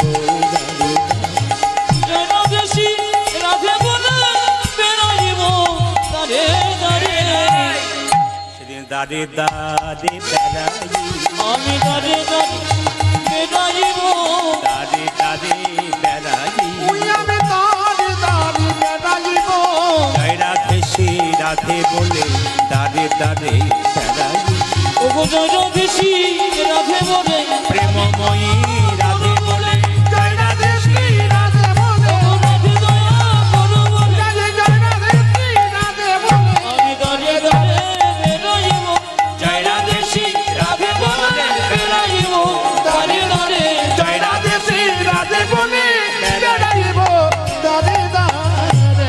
ভাই মিলে বলুন রাধা রানী কি একটু জোরে বলুন রাধা রানী কি শ্যাম সুন্দর কি ঘর থেকে বেরোনোর সময় পূর্ণ কলসি জল দেখতে নাই জোরে বলুন ভালো হয় আমি যখন প্রথম প্রথম কীর্তন করতে বেরোতাম আমার মা কিন্তু এই শোন এই পূর্ণ কলসি জল দেখে যা যাত্রা ভালো হবে আর কি বলুন তো হঠাৎ যদি কেউ পূর্ণ কলসি জল নিতে যায় বা আনে তার যাত্রা খুব ভালো হয় দেখলে আর কি কোনো মেয়ে যদি মাথায় কাপড় নেয় তাহলে দেখলে তার মুখ দেখলে যাত্রা ভালো হয় এখনকার দিনে সেরকম করতে গেলে তো 100 টাকা দিয়ে দাঁড় করাতে হবে না না আপনাদের এখানে খুব ভালো মাথায় কাপড় নিয়েছেন খুব ভালো লাগছে কিন্তু আপনারা মাথায় কাপড় নিয়েছেন তা অন্য অনেক জায়গায় হয় না কিছু মনে করবেন না মায়েদের বলছি না আপনাদের এখানকার মায়েরা খুব লক্ষ্মী অন্য জায়গায় জন্য বলছি বাবা রে আমার মা বেঁচে ছিল সবাই তাকান মায়ের মাথার কাপড়টা আমার ঠাকুমা মানে আমার মায়ের মা বেঁচে ছিল মাথার কাপড় এখানে আমার মা বেঁচে ছিলেন মাথার কাপড় এখানে আমার কাকিমা বেঁচে আছেন এখনো মাথার 65 বছর বয়স মাথার কাপড় সত্যি সত্যি খোঁপা মানে বাম্পার পর্যন্ত গেছে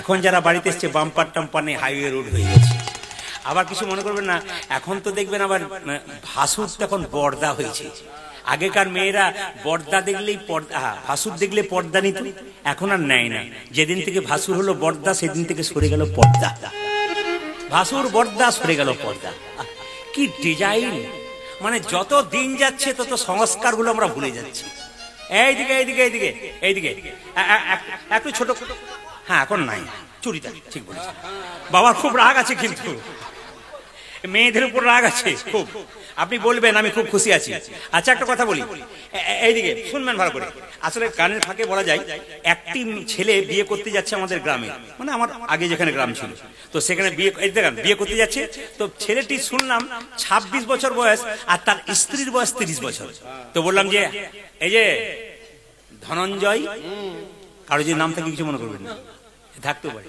ধনঞ্জয় তোর বয়স 26 আর তোর স্ত্রীর বয়স হচ্ছে 30 কি ব্যাপার ওই সেলিব্রিটি যত দেখবে সব দেখবে বউগুলো বড় আর স্বামী ছোট আর তোর এসব করা কি, তুই তো সেলিব্রিটি নস? বলছে না, আমি দুটো কারণে করেছি। বলে কিরকম? ও বলছে দুটো কারণে। কেন? এখনকার মেয়েরা স্বামীর নাম ধরে রাখে। আমাকে বলবে এ ধনঞ্জয়, লোকের কাছে বলতে পারবো আমার চাইতে বড় বটে, নাম ডাকলে কোনো ক্ষতি নেই। না কি বলছেন? হ্যাঁ, কীর্তনে যে কি মজা আছে, যত রাত বাড়বে না তত দেখবেন কি অ্যাকশন। তবে বেশিক্ষণ নয়, ছেড়ে বেড়ে পালাতে হবে আমার কিছুক্ষণ পরে, কারণ সময় দিতে পারবো না তো। আচ্ছা, আবার বলো আরেকটা কারণ কি বলতো? বলছে মাঝে মাঝে শুনেছি স্ত্রীরা স্বামীকে 2-4 থাপড় দিয়ে দেয়। আমাকে যদি দেয় বলবো আমার চাইতে বড় দিয়েছে, কোনো অসুবিধা নেই। বা তোর পয়েন্ট বটেনি, দারুণ পয়েন্ট। মানে এখনকার ছেলেরা, হ্যাঁ এখনকার কিন্তু এরকম হচ্ছে, সব জায়গায় নয় কিন্তু। আপনাদের এদিকে আছে বোধহয়, বাবা খুব চিৎকার করছে, হতেই পারে। বেশ ঠিক আছে, সবাই লক্ষ্য করুন মায়েরা। রাধারানী চলেছে, বিন্দে চলেছে গোবিন্দকে আনতে। কিভাবে? সবাই তাকান, কি বলছে? এক ব্রজনাদি কক্ষে কুম্ভ, হঠাৎ দেখতে পেল বিন্দা একটা ব্রজের মেয়ে ছেলে, তিনি কি করছেন? যমুনা থেকে জল আনছে, পূর্ণ কলসি জল। এক ব্রজনাদি কক্ষে কুম্ভ করি, যমুনাতে বাড়ি চাই চাই রে, যমুনাতে বাড়ি চাই চাই রে, যমুনাতে বাড়ি চাই চাই রে, যমুনাতে বাড়ি চাই চাই রে। যাত্রাকালে যদি সুমঙ্গল দেখি ঘাগরি উড়িছে মাঠে, ও যাত্রাকালে যদি সুমঙ্গল দেখি ঘাগরি উড়িছে মাঠে, ওই যে যাত্রাকালে যদি সুমঙ্গল দেখি ঘাগরি উড়িছে মাঠে, যাত্রাকালে যদি সুমঙ্গল দেখি ঘাগরি উড়িছে মাঠে। যাত্রা ভালো, যাত্রা ভালো, যাত্রা ভালো, যাত্রা ভালো, ওই যে মথুরা নগরী যাত্রা ভালো, আজ মথুরা নগরী যাত্রা ভালো, মথুরা নগরী যাত্রা ভালো, মথুরা নগরে যাত্রা ভালো, ওই যে যাত্রা ভালো, যাত্রা ভালো, মথুরা নগরী যাত্রা ভালো, আজ যাত্রা ভালো, যাত্রা ভালো, মথুরা নগরী যাত্রা ভালো। সবাইকে বলেছি গোবিন্দকে আনতে যাচ্ছে, হ্যাঁ চিন্তা নেই, টাইম দেবো আপনাদের। সবাই লক্ষ্য করুন, যখন বসে আছেন আপনাদের উঠাতে পারি না, একটু সুন্দর করে শুনুন। ভগবান শ্রীকৃষ্ণ আনতে যাচ্ছে, আর বিন্দে কি করেছে সবাই লক্ষ্য করুন। বিন্দে যেই না, এদিকে বিন্দে যে না যমুনাতে, বিন্দে যে না মথুরাতে প্রবেশ করেছে, অমনি মথুরা। আচ্ছা, পাড়াগ্রামের মেয়ে যদি হঠাৎ করে শহরে যায়, এইদিকে এইদিকে, এখন আর নেই, আগেকার কথা বলছি। পাড়াগ্রামের মেয়ে যদি হঠাৎ শহরে যায়, তার অবস্থা কেমন? পাড়াগ্রামে ছোট ছোট বাড়ি আগে ছিল, আর শহরে পৌঁছালে 10 তলা, 12 তলা, 14 তলা। মথুরার মেয়েরা মনে মনে মনে ভাবছে, এই দেখ দেখ কি সুন্দর দেখতে, এই মেয়েটা কি সুন্দর দেখতে রে, এত সুন্দর দেখতে, চলো শোনা একটু রঙ্গরস করি। কেন? ও কোথা থেকে এসছে, কেমন তাকাচ্ছে দেখ, চল আমরা জল আনতে যাই।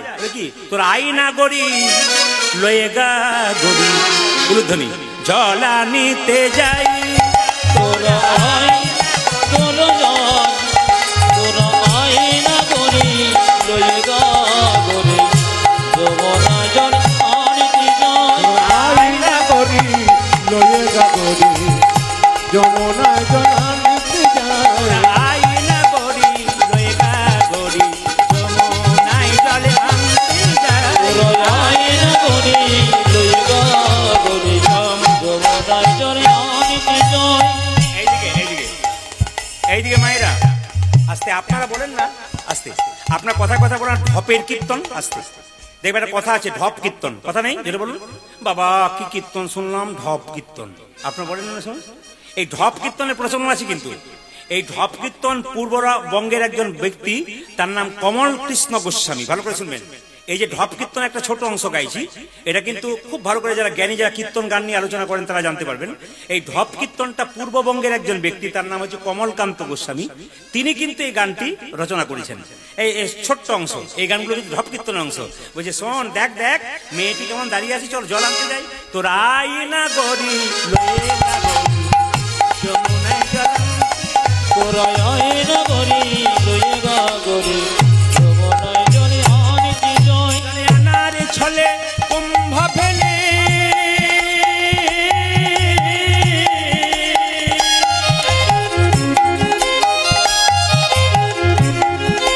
নগরী রে, উলুধ্বনি, নগরী গরি,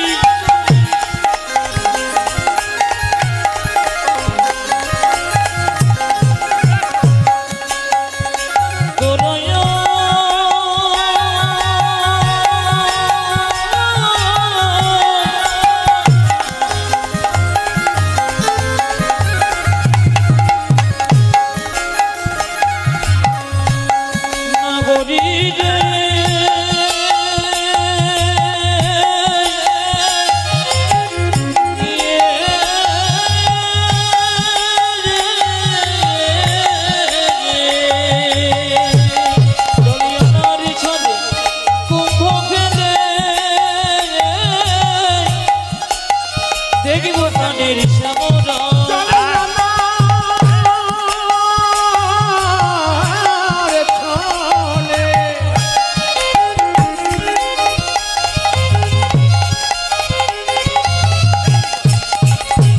ও জলে আনার চলে পূর্ব পেলে দেখো প্রাণে আয়না গড়ি লয়ে গাগড়ি যমুনায় জলে আনতে যায় আয়না গরি লয়ে গরি যমুনা জলে আনতে যায় আয়না গড়ি লয়ে গাগরে যমুনা জল আনতে যায় ও না গড়িয়ে কি হেরি রূপের বন্যা বলি হারি ও না গড়িয়ে কি হেরি ও নগরী কি গেরি ও নগরী কি গেরি এলো ভুবন আলো সবাই লক্ষ্য করুন আমি আগে বললাম এই যে কীর্তন এই ঢপ কীর্তন আসতে এই ঢপ কীর্তনগুলো আবিষ্কার করেছে কে লিখেছে কে কমল কীর্ত গোস্বামী কমল কৃষ্ণ গোস্বামী কোথায় বাড়ি বললাম বাড়ি হচ্ছে পূর্ববঙ্গে ও না গড়ি কি হেরি যাই রে ভুবন বলি হারি ও না গড়িয়ে কি হেরি এলো ভবন আলো করি ও না গড়ি কি হেরি এলো ভুবন আলো করি ও নগরী কি গেরি এলো ভুবন আলো করি স্বর্গের উপর যেন স্বর্গের অপসরি ওই রূপসী দেখে আমার ভরে যায় আয়না গরি লয়ে গরি যমুনায় জলে আনতে যায় আয়না করি লয়ে গাগরে যমুনায় জল আনতে যায় এই মেয়ে কি চাস বলছে তোমাদের যে রাজা আমি তার কাছে যাব মথুরার মেয়েরা বলছে আমাদের রাজার কাছে পুরুষ মানুষ যেতে সাহস করে না তুই যাবি কি করে বলছে সই দেখুন ভালো কিছু আদায় করতে গেলে ভালো কিছু কাজ করতে গেলে ভালো সংস্পর্শ করতে হয় ভালো সম্পর্ক করতে হয় আপনাদের গ্রাম যখন ঢুকলাম এটা পরিচিত জায়গা আমার ক্যামেরাম্যান আছে শুভদীপ এ জানিয়ে দিল নিয়ে এলো এখানে আমরা জানতে পারলাম কিন্তু ধরুন অন্য জায়গায় গেলে ড্রাইভার কি বলে দাদা এই জায়গাটা কি এই জায়গা মানে ভালো করে সম্পর্ক করে তো সঙ্গে সঙ্গে বিন্দুতি বলছে সই মথুরা মেয়ে দেবে সই সই সই কই কই কই সই সই সই কই কই মাথুর লীলার পদগুলো কেমন ছন্দে আছে দেখুন সই সই সই কই কই কই সই সই সই কই কই সই সই কই কই সই সই কই কই সই সই কই কই সই সই সই কই কই সই সই সই কই কই কই সই সই কই কই সই সই কই কই আমি তোমার হলাম সই আমি তোমার হলাম সই আমি তোমার হলাম সই আমি তোমার হলাম তুমি হলে আমার সই আমি তোমার হলাম সই তুমি হলে আমারও সই আমি তোমার হলাম সই তুমি হলে আমার সই আমি তোমার হলাম সই তুমি হলে আমার কই সই সই সই কই কই কই সই সই সই কই কই কই সই সই সই কই কই কই সই সই কই কই কই দর্শনে মময় আশা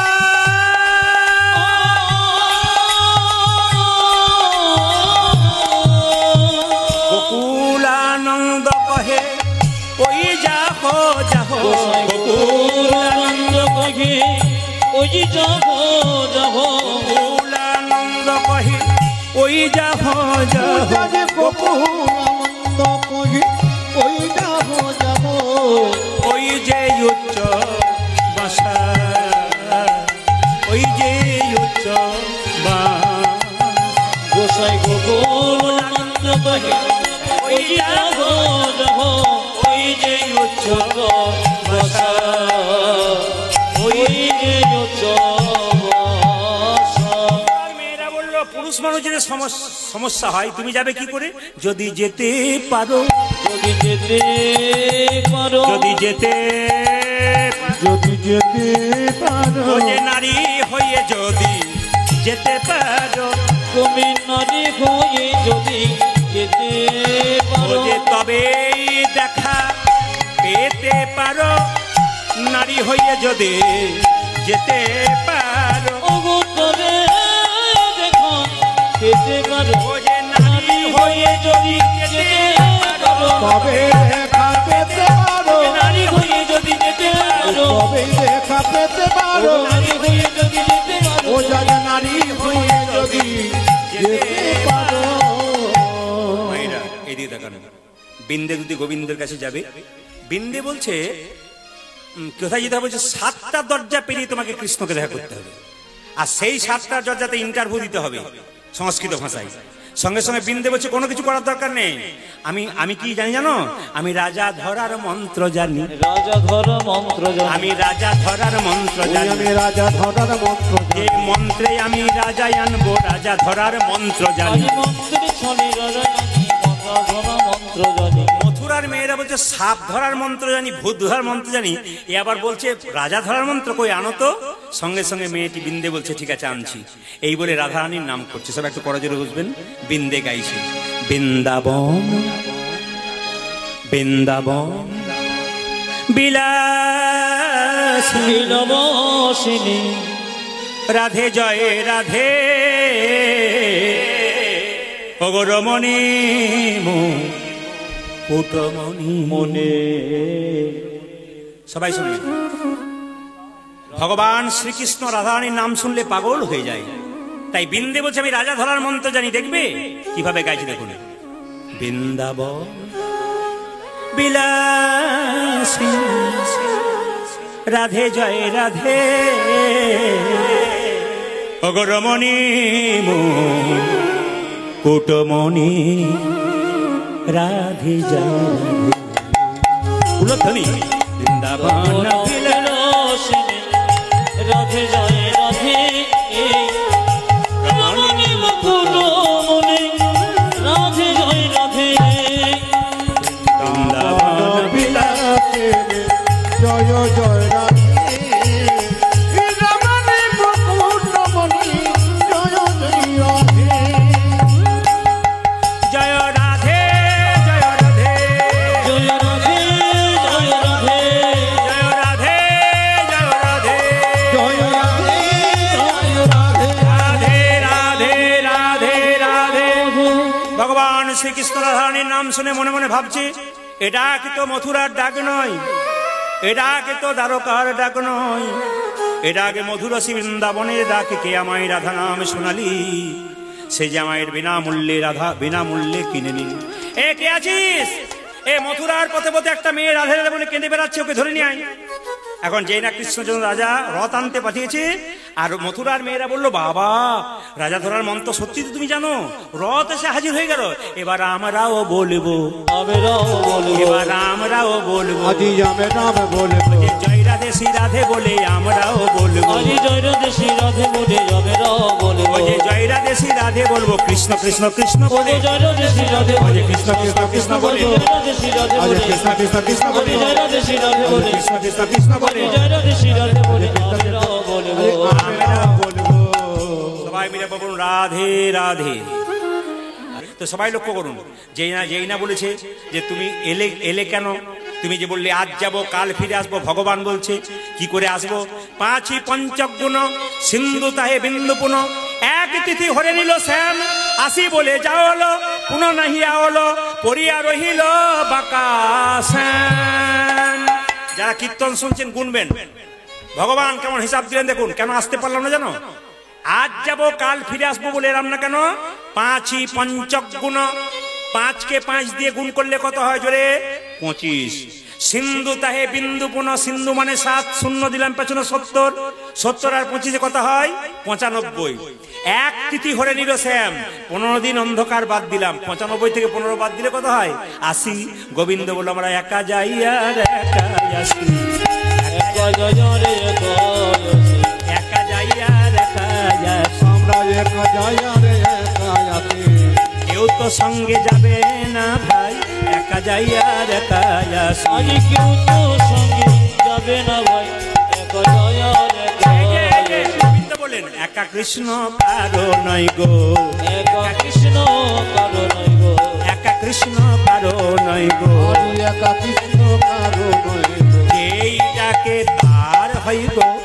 একা কৃষ্ণ কারো নয় গো, আজ যেই ডাকে তারে হয় ও গো, যে একা কৃষ্ণ কারো নয় গো, আজ যেই ডাকে তারে ভয় গো, একা কৃষ্ণ কারো নয় ও গো, আজ যেই ডাকে তারে ভয় গো, একা কৃষ্ণ কারো সবাই মিলে একবার জোরে বলুন রাধা রানী কি।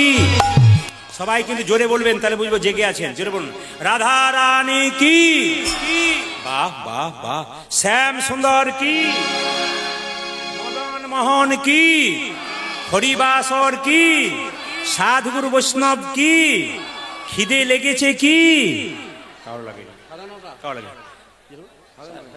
রাধা রানী কি, শ্যাম সুন্দর কি, মদন মোহন কি। ও কিন্তু কীর্তনাকে একটা কথা বলেছিল, ভাই আমি 3 ঘন্টা করি, তারপর কিন্তু আমাকে যেতে হয়। ও যে আপনি ভক্ত পেয়ে বলবেন, তো ভক্ত তো সব জায়গায় থাকে, কিন্তু কম রয়েছে। অন্য জায়গাতে 15, 12, 10 হাজার মানুষ মানে কি বলবো কিলবিল করে। তো এখানে যারা এসছেন এত কষ্ট করে সন্ধ্যেবেলায় সেই 6:30 থেকে আরম্ভ হয়েছে নাকি না কত। হ্যাঁ মাইকটা কিন্তু খুব ভালো, আর বাচ্চা ছেলে চালাচ্ছে, খুব খুশি, দারুণ চালাচ্ছে, কিন্তু আশীর্বাদ করলাম, সুন্দর দারুণ, কিন্তু ওর জন্য একটা হাততালি দিন। খুব ছোট বাচ্চা, আশীর্বাদ, দারুণ দারুণ চালাচ্ছে, কিন্তু একবার খুব সুন্দর। আর পার্বতী সাউন্ড যদি মালিক তুমি হও তো খুব ভালো, আর মালিকের যদি কেউ হও খুব সুন্দর, আরো ভালো হতো। আচ্ছা জোরে বলুন রাধা রানী কি, শ্যাম সুন্দর কি। আচ্ছা এখানে একটা প্রমাণ দিয়ে দিই, এই পৃথিবীতে কেউ কারো নয়। জোরে বলুন হ্যাঁ না না। অনেকে ভয়ে বলছে না, সোনার কানের নেবার কথা আছে, যদি না দেয় কেউ কারণ নয় বলে দেয়। আসলে কেউ কারণ নয়, তার প্রমাণ কি দেখুন, এইদিকে তাকান, এইদিকে মায়েরা ভেবে দেখ। আসলে কেউ কারণে তার প্রমাণ দেখুন কি। একবার বিবেকানন্দ আমেরিকা গিয়েছিল, তাকান আমেরিকা গিয়েছিল। তো আমেরিকাতে কেউ যদি মারা যায়, স্বামী যদি মারা যায়, তবে সবাই লক্ষ্য করুন ওকে কবর দেওয়া হয়, মানে মুসলিমদের মতো কবর দেওয়া হয় আমেরিকাতে, একবার মাটি দিয়ে কবর দেওয়া হয় যে কেউ মারা গেছে। তো একজন স্ত্রীর স্বামী মারা গেছে, এইদিকে তাকাবেন, এইদিকে এইদিকে, একজন স্ত্রীর স্বামী মারা গেছে। তো ওই মেয়েটি কি করছে, আজকে স্বামী মারা গেছে, আর আজ বিকাল থেকে মেয়েটা জোরে জোরে কবরে হাওয়া দিচ্ছে, খুব জোরে হাওয়া দিচ্ছে। বিবেকানন্দ মেয়েটাকে প্রণাম করে বলল, বাহ বাহ, ভারতবর্ষের মেয়েরা তার স্বামীকে কত সম্মান দেয়, সতী নারী বলে, আর তোর স্বামী কালকে মারা গেছে আর তুমি আজকে জোরে জোরে হাওয়া দিচ্ছ। আচ্ছা ভক্তি তোমার, তোমাকে প্রণাম জানাই যে তুমি স্বামীকে এত ভালোবাসো, তুমি সতী নারী। মেয়েটা বলছে না, আপনি ভুল বলছেন, আমি স্বামীর ভালোবাসার জন্য হাওয়া করি নাই। তবে কেন, আমেরিকাতে নিয়ম আছে, স্বামী মারা গেলে যতক্ষণ না পর্যন্ত কবরটা শুকোবে ততক্ষণ নতুন বিয়ে করতে পাবো না, তাই তাড়াতাড়ি শুকিয়ে নিচ্ছি যেন বিয়েটা তাড়াতাড়ি হয়ে যায়। ভেবে দেখ কেউ করো, ভেবে দেখ মন কেউ কারো মেছে ভ্রমণ্ডলে। ভেবে ভেবে দেখে মন কেউ কারো মিশে ভুবনে। ভেবে দেখ মন কেউ কারো মেছে ভ্রমণ্ডলে। আজ ভেবে দেখ মনে কেউ কারো মিঠে ভ্রমণ্ডলে। ভেবে দেখ মনে কেউ কারো ভুলো না দক্ষিণা কালিয়া বদ্ধ হয়ে মায়া জালে। আজ ভোলো না দক্ষিণা কালে বদ্ধ হয়ে মায়া জালে। ভুলো না দক্ষিণা কালী বদ্ধ হয়ে মায়া জালে। ভেবে দেখ মনে কেউ কারো মিঠে ভ্রমণ্ডলে। ভেবে দেখ মনে কেউ কারো মিশে ভুবনে। ভেবে দেখ মনে কেউ কারো যার জন্য মর ভেবে সে কি তোমার জন্য ভাবে। যার জন্যে মর ভেবে সে কি তোমার জন্যে হবে।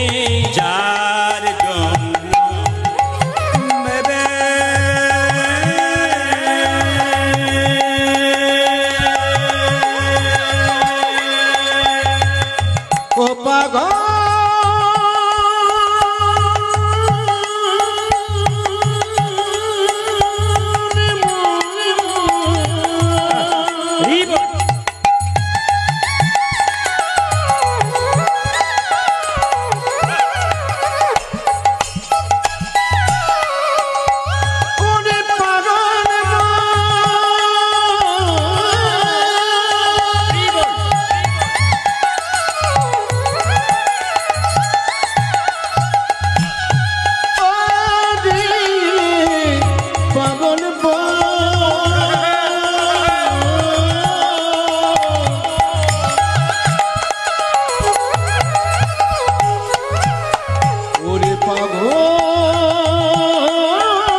রসিক দেবে ছড়া অমঙ্গল হবে বলে ভেবে দেখ মন কেউ কারো নয়, মিছে ভব ভুবনডলে।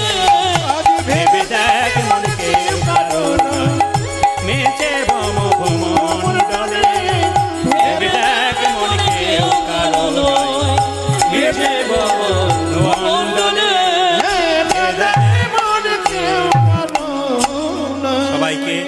সবাইকে করজোরে বললাম একটু মাথা নিচু করে প্রেম সে বসুন। বৃন্দাবনে গোবিন্দ আসবে। রাধারানীকে বিন্দে কেঁদে কেঁদে বলছে, বলো গোবিন্দ তুমি কি চাও? সবাই শুনবেন। এই জায়গাটা মাথুরের সুন্দর পরিবেশ, সবাই দর্শন করবেন। সবাই একবার ভক্তি করে দর্শন করুন এবং শ্রবণ করুন। ভগবান বলছে, বলো বলো বৃন্দে কে কেমন আছে বৃন্দাবন? বৃন্দে দুটি চোখের জল ফেলে বলল, বধূ হে, তুমি যেদিন থেকে বৃন্দাবন ছেড়ে চলে এসেছো, সেদিন থেকে প্রেমের জায়গাগুলো লক্ষ্য করবেন। সেই দিন থেকে বৃন্দাবনের সবাই কাঁদেছে। গাভীগুলো তার বাছুরকে দুগ্ধ দেয় না। যদি কোনো বাছুর তার মায়ের দুগ্ধ পান করতে যায়, তবে গাভী পা দিয়ে তাকে ঠেলে সরিয়ে দেয়। বলে, হতভাগা, তুই আমার স্তন দুগ্ধ এঁঠো করে দিয়েছিস বলে গোবিন্দ অভিমান করে চলে গেছে। কি সুন্দর কথা দেখুন, এইদিকে কি সুন্দর কথা দেখুন। গাভীগুলো পর্যন্ত বৃন্দাবনে কেমন দেখুন। বৃন্দাবনে যাবেন, চিৎকার করে বলবেন কৃষ্ণ। যে গাভী ঘাস খাচ্ছিল ও ঘাস খাবে না, দেখবেন এদিক ওদিক তাকাবে, কে কৃষ্ণ বলে ডাকলো। বৃন্দাবনের গাভীগুলো কৃষ্ণ বলে চিনতে পারলো, আমরা চিনতে পারলাম না। বৃন্দাবনের গাভীরা তার বাচ্চাদেরকে দুগ্ধ দেয় না। বলো বলো বৃন্দে আমার সুবল কেমন আছে, যে আমার প্রাণের বল। কেঁদে কেঁদে বৃন্দে বলছে, যেদিন থেকে তুমি বৃন্দাবন ছেড়ে চলে এসেছ, তোমার সুবল তোমার ছবিটা এঁকেছে, তোমার চরণ দুটো আঁকে না। আহা, কি প্রেম দেখো। বলছি, যেদিন থেকে তুমি বৃন্দাবন ছেড়ে মথুরায় চলে এসেছ, সেদিন থেকে তোমার সুবল সখা তোমার চরণ দুটো আঁকে নাই, কোমর পর্যন্ত এঁকেছে।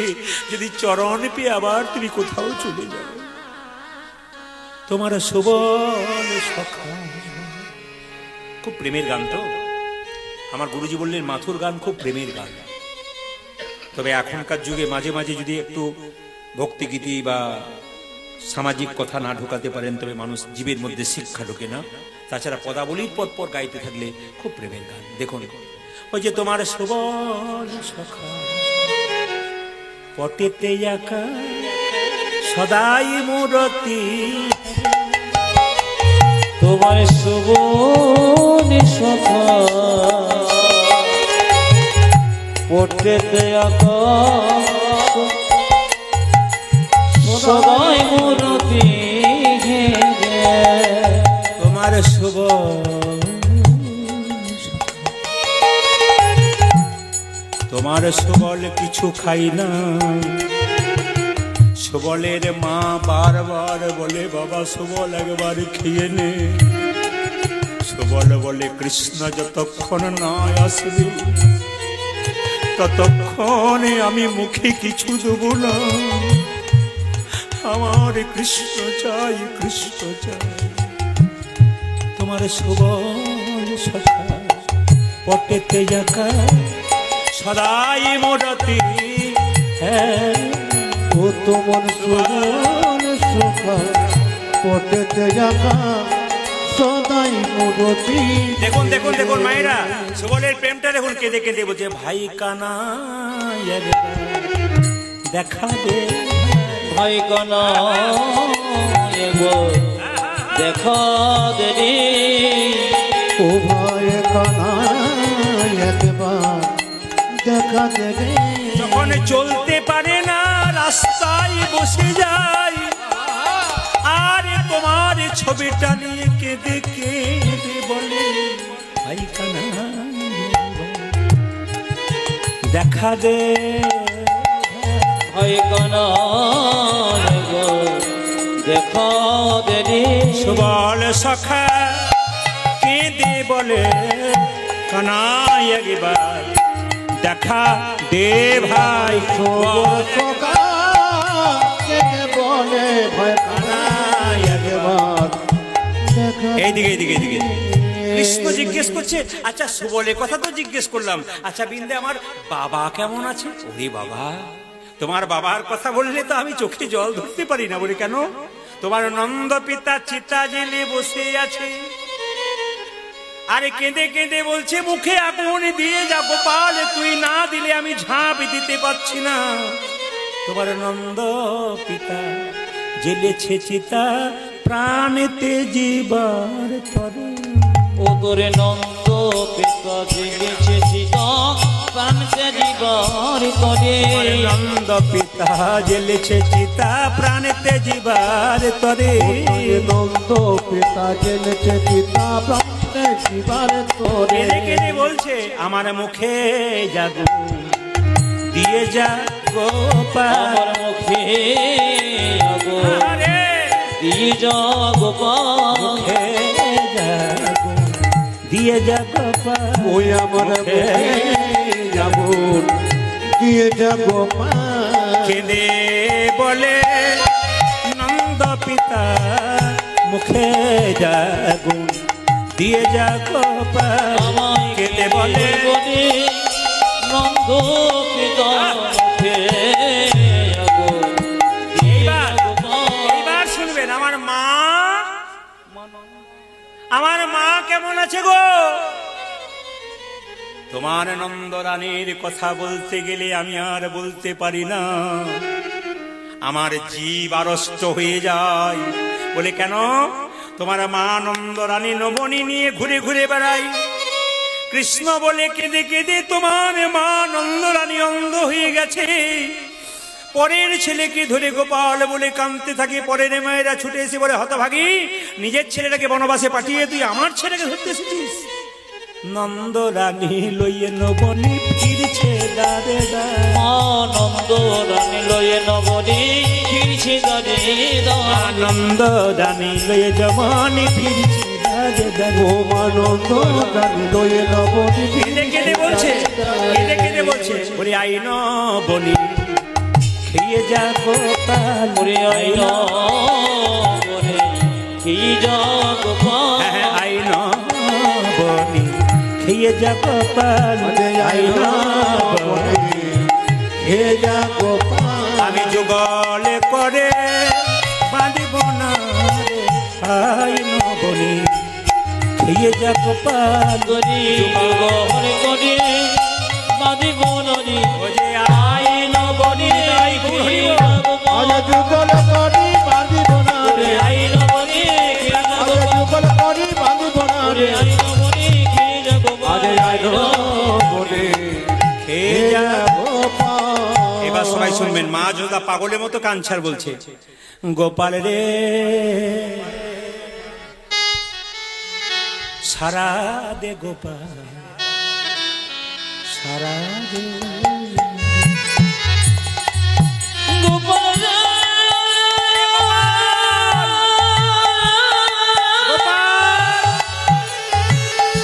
সরবে গোপাল সরবে সারা দে গোপাল সারা দে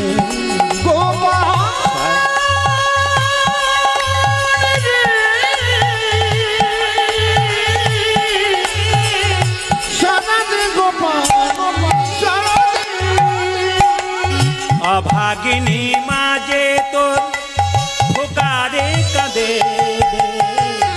অভাগিনী মাঝে তো ফোকারে কাঁদে অভাগিনী মাঝে তোর ফোকারে কাঁদে রে আজ অভাগিনী মাঝে তোর ফোকারে কাঁদে।